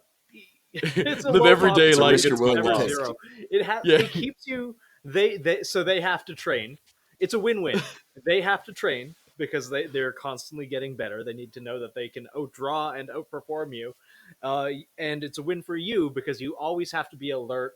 And that's the only way I can get a boner anymore. It's real, very real. It's some Pink Panther shit. Like, I never know when I might like run into a listener that's a little bit eager and wants to every single week jump in front of a mic and then edit 2 hours of audio. So, you know. I will say there was a fellow that drew on me at the agency party. At what? Shot Show. You didn't tell me about this. I'll tell you who. Like, the gun, he said afterwards that it didn't work and it was just a show model to show how fast he could draw. That sounds like a really good way to get wasted at SHOT Show. Yeah, but I love that guy, so I'm not going to name and shame him. I thought it was actually pretty cool. But he 100% drew faster than me, so I know that, like, oh fuck, of that guy could waste me if he wanted to. There's at I least have to dry one man firing with in a minute, Nathan's so I'm number. making myself a soft target My arms are all fucked up. Oh fuck. Yeah. I'm texting you who it was because The, I um think what you guys are doing with the merch thing is cool though, because it's a little bit different, twist or take on things. Because one of the things I've noticed in the last couple of years is, um, I feel like the merchandise space of people trying to jump on that hype brand thing that worked for so many at first in this space. They're sort of it's it's a little bit played out, and I think a lot of people are realizing that like 10 or 12 different drops a week from different companies is not sustainable for everybody. So you still have some big names in there that are doing their thing, and or maybe even branching out away from guns. One mention I will say is White Phosphor. I think has done a really good job at that. yeah, they're cool. We've obviously done some collabs with them in the past that did really well as far as holsters go, but he's kind of doing a good job of like kind of branching away from this space and into something a little bit wait, I thought greater White and Phosphor broader. was a woman. Wait, shit. Hey, I can't Edit that out. Edit that I out. can't Edit put the that out. spoil I I think can't spoil it out here for the admin reveal, but I guess you could say it's a husband and wife team. Okay. Um, I saw the look but BR gave, and BR's like, nope, not supposed to drop that fucking. We're all little going gem. to get shot. Yeah, maybe we cut that out. No, I think it's fine. He won't care. Yeah, no, I mean, I think what you guys are doing with your merchandise is cool. It's a little bit of a different take on things, and like you said, if it gets a funny look in line, or someone appreciates the comedic element to it, then that's good. And you're not just trying to put another skull with nods on and trying to. Not yet. Poor Nathan has drawn like half of the industry's skull and nods content. And we were That's not a finally joke, like, actually. I've seen it no, as far as, like, legitimately. Hey, if you're doing that for a buck and someone's paying you to do it, man, by all means do it. But if you're just starting another company and doing it, then maybe you should think twice about what you're putting. Yeah. 100%. That because of Nathan's like just how prolific his stuff is amongst like many brands, both like Yeah. hype brands and companies, just commissioning him. We were like, all right, why don't we have our own company for this? What the fuck are we doing? I still need to. This is on my long-term to-do list. I still need to get you to make some guides for the company. I think it would be pretty fun to I'd be down. have your artwork on. You have my on some number. stuff, Text me. so. We'll make something. I have you. Yeah, I have your number. So we'll talk about rare horror films and doing some guides. How to collect esoteric VHS Are you into tapes. rare horror films? Yeah, why not? I'm into watching some weird stuff. Cannibal Holocaust watch night. Let's go. Yeah, a romantic comedy. Exactly, a romantic comedy for the ages. God, I've got some fun old Italian ones. We should do a Discord. How watch. old? Yeah. God, what was the Halloween Discord watch party? I think it was Blazing Saddles, which was excellent. That's awesome. Someone else that I wanted to get into was, obviously since you started out Guerrilla Tactical and grew it to be the entity that it is now, like you have also been getting into various like side, not side gigs, but like side businesses and stuff, and you show me a few of them throughout the years, but I'm not sure everyone, like the audience at large, is aware of just all of the other things that you've got into. So you want to talk about that a little bit? Yeah, sure. So, I guess it's now. One was about a year ago, and one was maybe a year and a half going on. Yeah, a year and a half ago, and they're both very much still in like the infancy stages. But I had the opportunity to get involved in a new nylon company that has some pretty groundbreaking stuff that's coming out in the works right now. Actually, the new plate carrier is at the manufacturer as we speak. So probably in about 10 weeks, that'll be all good to go and pretty exciting stuff. But one is called Wary Solutions. And that's, I was, fortunate enough to be offered a little bit of a buy-in to be sort of like a silent partner in that company. So it's been a little slow going because everyone's real busy with everything else that they have going on, who's involved. But like I said, now the plate carrier is what I would consider. I'm a little bit of a gear fanatic, and I have all sorts of gear and I've tested all sorts of gear, and I'm just into building out my kit and making sure it all runs well and works well. And the new play carrier that we have in the works is jam packed with so many different features that have been linked together and unseen on any carrier that's out there right now. So if you're a commo guy and you need to, do all sorts of cable routing, it's a dream for that. If you're a medical guy, the back panel system and how it self doffs and how it all works and links up, it's incredible for that. If you're just like trying to run something low profile and you want to, do a low profile kind of loadout, it's great for scalability. It's just got a bunch of really cool features on it, from the way that the cummerbund flexes to the way that it all goes together, to the lightweight materials that are being used and how it's structurally put together. It has a bunch of cool features, and we're releasing more and more information over on that Instagram page about that stuff right now. And like I said, in a couple of months, it's going to be live in 5 different colors, and I am so ecstatic about what's to come with that. Now we have a chest rig system it's kind of unlike anything else on the market, called the SAM system. That's been out for about a year, and that's again jam packed with a lot of innovation. And I think that one of the things about this company that I really appreciate is their take on gear and where they draw inspiration from, and with the end user in mind. It's not just about making money, because obviously if it was, there would be some subpar kit that's already out there and available on market. But we've been taking our time, and part of that is because we're busy with our other main projects or main businesses. But one of the biggest reasons is we want to make sure it's just right. There's so many companies out there, Spiritus, Faro, and different companies like that as well, and Core, that I really respect in the design, and what has been put out on, brought to market already over the years. And we wanted to be different, and we wanted to make something that, like I said, is different, but also extremely functional and works no matter what you want to do and what loadout you want to do. It's going to work for you, and whatever your mission set might be. So we've been working with professionals, and we've been taking our time on it for a couple of years in development. And like I said, the play carrier is finally at production right now with our manufacturer, and I really do think it's going to turn some serious heads once it hits the market, and people are going to really see what its capabilities are. So I'm super excited about that. Another thing that I've been involved with for a bit, and it's actually, we have an engineer who works remotely for Guerrilla Tactical. He's 10 years in the aerospace, and he is a CAD wizard, and everything that I dream up, he can make a reality within minutes, it seems. And it's really cool. He's been pretty invaluable to our processes that we've been kind of starting to put into action this year. And he and another guy have a company called Ground Systems Research, and it's a hard parts company for firearms accessories. So they we have grips, and we have like pistol grips and foregrips and wedges, and there's some optic stuff coming out, and there's a bunch of really cool innovative helmet solutions that are already available on the website.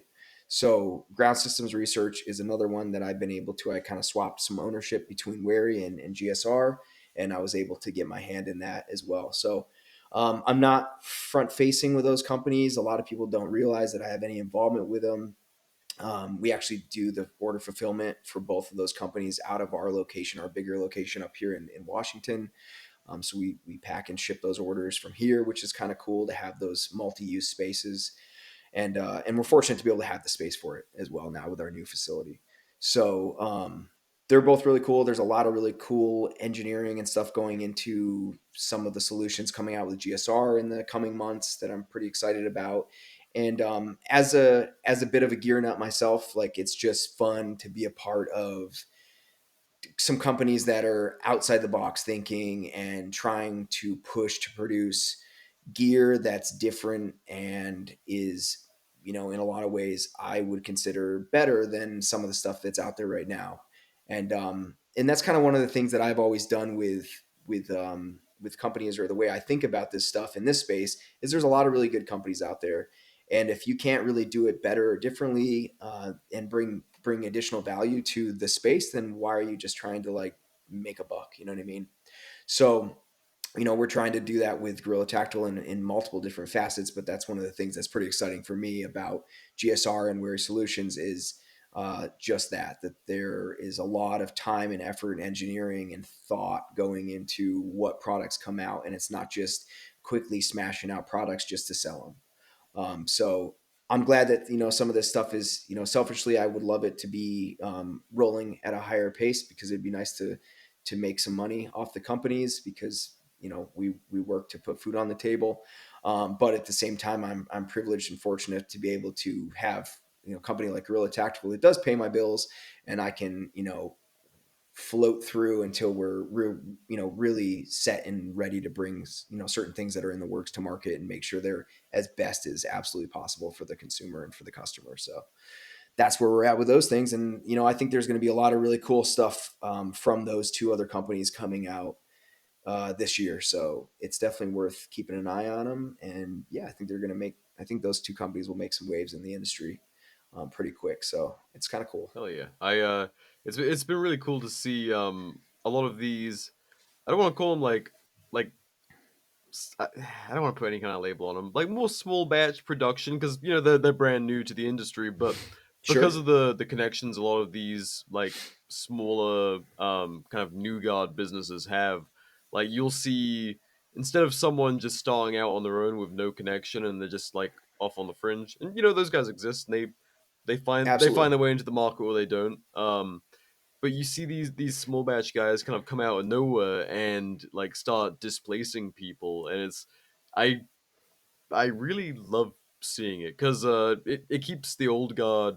They innovate or they die. And I said to a lot of people at Shot Show, uh, this last time I was like, you're gonna see some companies die this year, and it'll some of them will be sad, some of them will be deserved, and some of them is just kind of like their time. It's not good or bad, but like they've stagnated, and there's other people coming into the market going like, hey, there are way better ways to do this. Well, I mean, I think that like just like you said, it's this industry, especially, and I'm sure there's many other industries, but this is the one that I somehow now eat, sleep, and breathe. Um, we see it all the time is that like you said, there's companies that have been around for 20 or 30 years and they absolutely refuse to change. And some stuff that's perfectly fine. I mean, look at Glock. They haven't innovated that much in over the last couple of decades, but the reality is Glock works great for what it is, and that they don't really need to do it, right? They can just be Glock and exist, and it's fine. Um, but there's a lot of stuff in this space where it's like you said, it's just stagnant and it's boring and it's played out and it's old. And if you're not trying to, I guess when I go to SHOT Show every year, I look forward to seeing a lot of the new stuff, and I feel that the last couple of years at SHOT Show, I've just seen the same stuff regurgitated in a lot of forms I with some can't new think of a innovation single in new there. thing I saw at Shot Show this year. Yeah, and it's like the coolest thing 2 years ago was like Holosun's under $1,200 thermal optic. You know what I And mean? Yeah, then Like, we all got our hands on it and and we're technically like, what the obsolete fuck? already. yeah, and it's cool to be able to have that kind of stuff to for the greater populace to be able to afford. Most people can't afford a $4,000 or $5,000 clip-on thermal, and even that's like a pretty good price. Like iRay makes clip-on thermals that work tremendously well. We had a couple in the shop for a while, and they're pretty cheap. Their price point is digestible, but still, most people don't have $4,000 or $5,000 to throw onto some clip on their gun. And so it's cool to see that kind of stuff where people are making. I'm all for people making innovation that makes things more accessible to like everyday people. Night vision capabilities in your optic, like what Holosun did, or the thermal. That's pretty cool. There's a Infinitec, I think is the name. I might have butchered that, but there's like they make little red dots now that are like thermal imaging. Mm. Those are pretty I cool. I saw some of those. Those are fucking neat. Yeah, and those are like sick. Those are like aim point prices. Like it's totally affordable. You know what I mean? You can swap through the different stuff and different menus, and I think that that's awesome. And there was some of that stuff at Shot this year, but I found a lot of it to just be the same boring, yawn. And I'm like, if you're not making new stuff every year, then like if there's no innovation, then what's the point? Like if we're not trying to have better, stronger, faster, lighter gear for the modern day prepared citizen or soldier or whatever you want, whatever your customer is, then like, what are we here for? You know what I mean? Like, innovation is a great thing, I think. And that's what's forcing us, and I'll use that to segue into where we are with holsters, is we've been making a solid product for a few years, but the reality is we were smaller and we didn't have the funding or the space or the tooling to bring in um, some of the capabilities that we're working on bringing in house, and with the engineering and the tooling that we're able to get this year. And like this year we're working towards, and I'm kind of, maybe I'm being a little bit uh, I guess I'm maybe being a little bit like I'm spacing out on this word, so you're probably gonna have to cut this cut that we, one. we, we make But everyone sound better put ma- together. yeah, maybe I'm being overzealous, like to say that by the end of the year we're going to be swapping over all of our molding as it is now into all new holster design. And we even have some stuff that's what we're working towards right now, and we're even working towards some everyday carry concealable options for holsters that have never been done before. Hmm. So I can't Never say been much done on that. It's in before. its very infant stages of that. I have some really cool ideas. Uh, all of us here at the company are people who carry every single day. Like, like they say, for shooters by shooters. It's true. And it does help a lot because we're not some, guy sitting in a suit coming to the board meeting and saying, well, this is how we make more money and do this thing. And then we, go back to our yacht or whatever. Um, and so we eat, sleep, and breathe this stuff, and we care about the safety of ourselves and our loved ones and our communities. So that's the driving force into what we do in the products that we produce, right? So the stuff that we're working on now is exciting. There's a long ways to go. We're moving new tooling in. Like I said, we've been doing a lot of 3D printing prototyping, which has been awesome. We got new CNC machines that are getting moved in pretty soon, and just overall adjusting the processes a little bit more so we can even be even faster and more consistent, and just constantly striving to put out the best possible product. Because at the end of the day, that's what we care about, and that's why we're not going to as many events this year, and you won't see us traveling as much this year, because we're putting all of the extra money and time that we have into the processes here in the new space to be able to produce top quality products for all the customers. So that's where we're at with that, and we're very excited about that new direction. So Hell yeah, dude. yeah. No, it's been great to see you guys evolve, and I mean, I I love the disruption. I love guys coming in and forcing everyone to stay on their toes or get the fuck out of the way. You got to do it. Yeah, you got to do it. I mean, if you don't do it, someone else will, because I'll be the first to say a, I can probably name 10 innovative, really good, high quality holster companies off the top of my head. And it's really been cool to get grouped in. It's been an honor, really, to get grouped in with a lot of those, what I would consider much larger, more established names. Um, and when I'm online or whatever, and I see people calling out their favorite holster companies and they're naming off like the big ones that you can think of, everyone is going to think of those companies. And then when they throw our name in there as well, it's just like, it's an absolute honor to start where we did 5 years ago, just me with some really crappy tools in a tiny little shed, working with some kydex in the most rudimentary ways, to where we're at now 5 years later, getting grouped in with the big leagues. And we're far from that. Believe me, we have a long ways to go. But it really gives me a lot of hope, and it gets me excited that the sky truly is the limit. And I feel that we're just getting started 5 years in. We're really just, getting into the flow of things. So Hell yeah. it's pretty fun. I mean, last time we spoke, the getting the facility all built was like it was happening, like it was for sure happening, but it was like, oh Yeah. man, like when we get there, like we'll be set, and it's so cool to see you guys, now living out that reality. Well, funny enough, we joked around about it just last week. Josh and I were in here working on some stuff in the shop, and we're still getting things dialed in. It's We've been in here working for over a year, but obviously, like anything else, there's some stuff that gets neglected, so you can get onto production. And we're still like kind of trying to tweak and dial in a few of the systems and some of the build out. But he and I were joking around. It's like hindsight's 2020, but we're already thinking about how we're going to run out of space. Yeah. And there's worse problems to have. There's worse problems to have. We're fortunate right now that our commute's really short because this is really close to where we live, so that's really nice. Uh, Down the line, where we live is rural Washington. It's a really nice town. We live outside of the town, but there aren't a lot of options. There's not a lot of industrial spaces here or availability. So when we have to move the company to something larger in the next year or 2 years or whatever it takes, I'm not sure. We're going to hang on as long as we can, and it's feasible. But when we have to shift to a new space, obviously there's worse problems to have than those types of logistics because it means things are working out and the business is growing.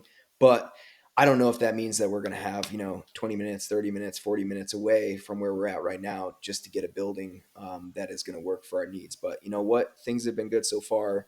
Stuff always seems to work out for us in the end. And we'll keep plugging away and hoping for the best and, trying to manifest something cool. So hopefully it all works out and we get something close. To ask like a somewhat real, I mean, yeah, a heavy question, I guess. Do you worry about the company like escaping what you want it to be because of its own success, like with scaling? Like right now, you guys are out in the woods. You guys built your shop. Next place, depending on what you guys want to do, like um, it might not be a construction. It might just move into a space, put up your sign, and hey, we have X many thousand square feet of warehouse. But like, if it's like a 30-minute commute, and now when you walk out the office, it's a industrial lot instead of the woods. Like, do those things worry you? I don't think that I would say it worries me. It is pretty magical that we are literally in the middle of pristine Washington forest Yeah, right now. That's why we're on a Starlink. That's where the shop is. It's not far outside of town. It's close enough. I mean, that's our local post office is where we basically keep them in business every week because it's that small of a town. That's funny enough. When we first started really ramping up production and shipping a lot of packages every week, they were really annoyed with us because they were used to not doing any work at all. we and we'd show up with big stacks full of packages, and they'd be like, they don't know how to handle it. You know what I mean? like, So, but dude. they've all grown accustomed to this is the reality. 3 years in of bringing a lot of packages every day. Um, but yeah, I mean, the shop is at a great location. It's beautiful out here. It's quiet.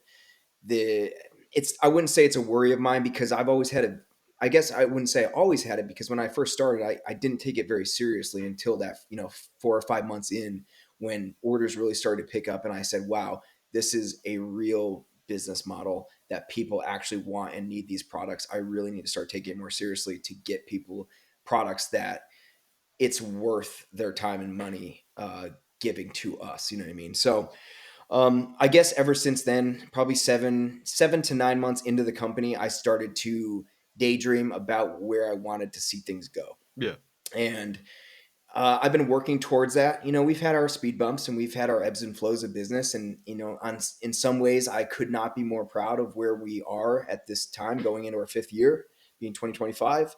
But then on other terms, I think that we've fallen short in some of the goals that I had for the company or size of things or accounts that I wanted to get or whatever. But, I have to remember to kind of take a step back, put the brakes on and live in the moment because we're doing a lot of cool stuff and we're able to accomplish a lot as it is right now. So all in due time, we'll get to where we want to be or where I want to be.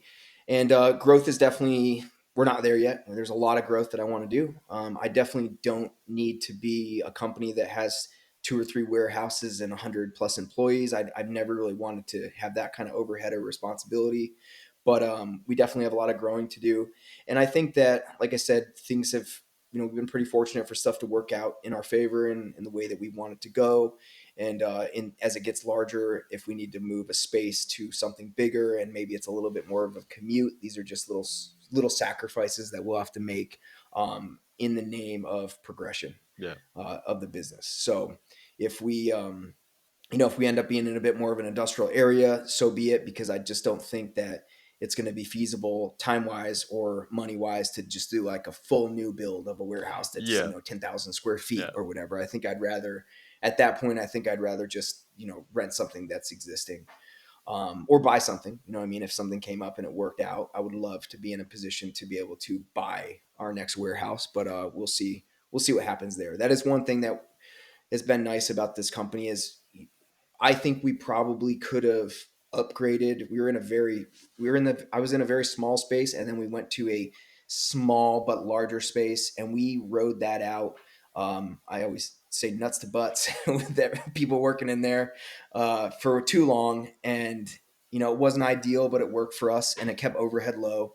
And then we moved to this new space here where we're at now. So technically it's our third space, and it's a reminder to stay humble because we had a lot of great times in that smaller shop, and we accomplished a lot. The amount of holsters and stuff that was coming out of this small space was pretty incredible.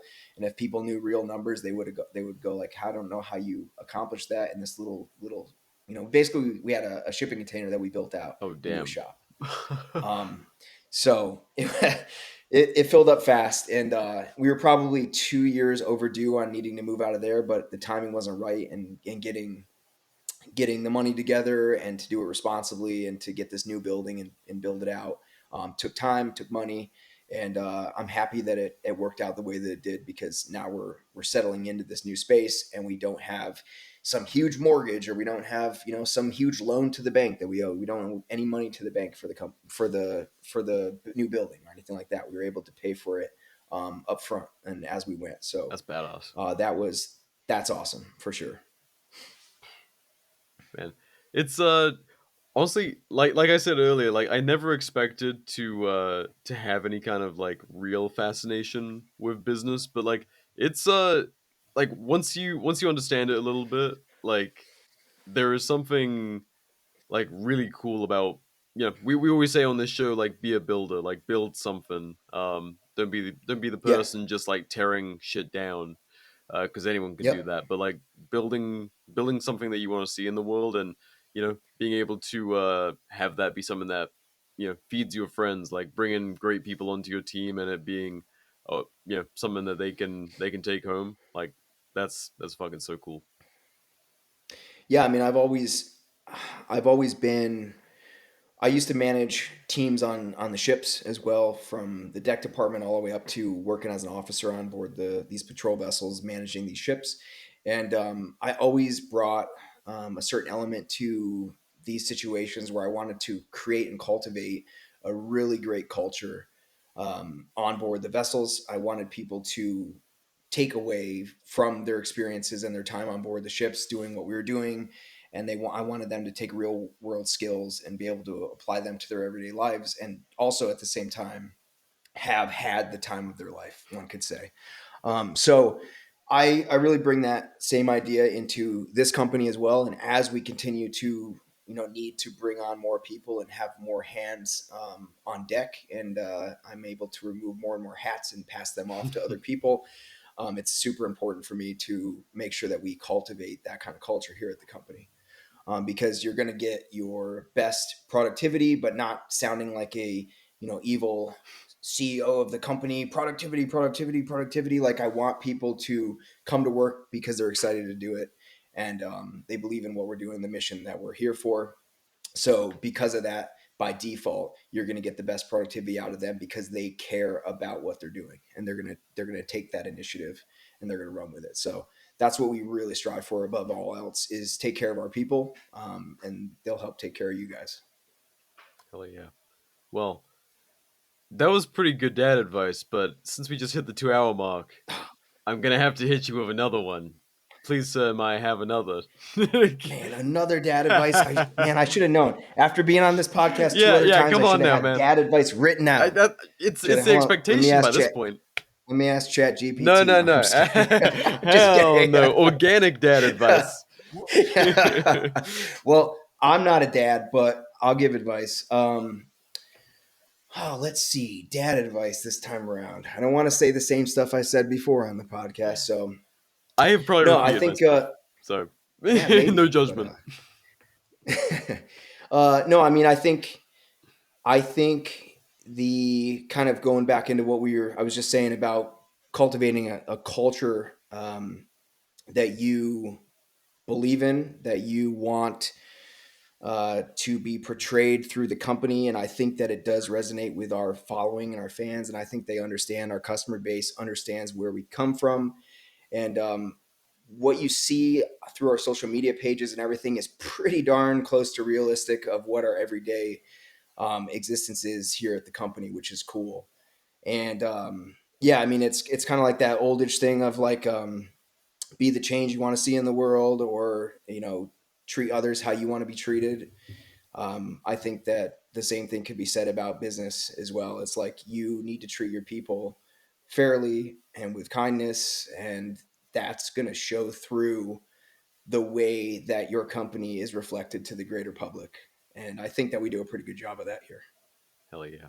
Well, Jack, thank you so much for joining us for another ramble on the Art War podcast. What you got, Nathan? I have one little man, last piece of gun advice. Dad advice. All right, let's hear it. Gun advice.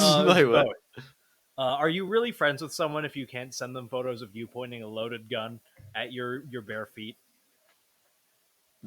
This is what I have open on my phone right now for the record, people. This is probably the clearest foot picture I've ever got from you, Nathan. You could sell that shit. I could. That's worth money, motherfucker. But we got trust here. Yes.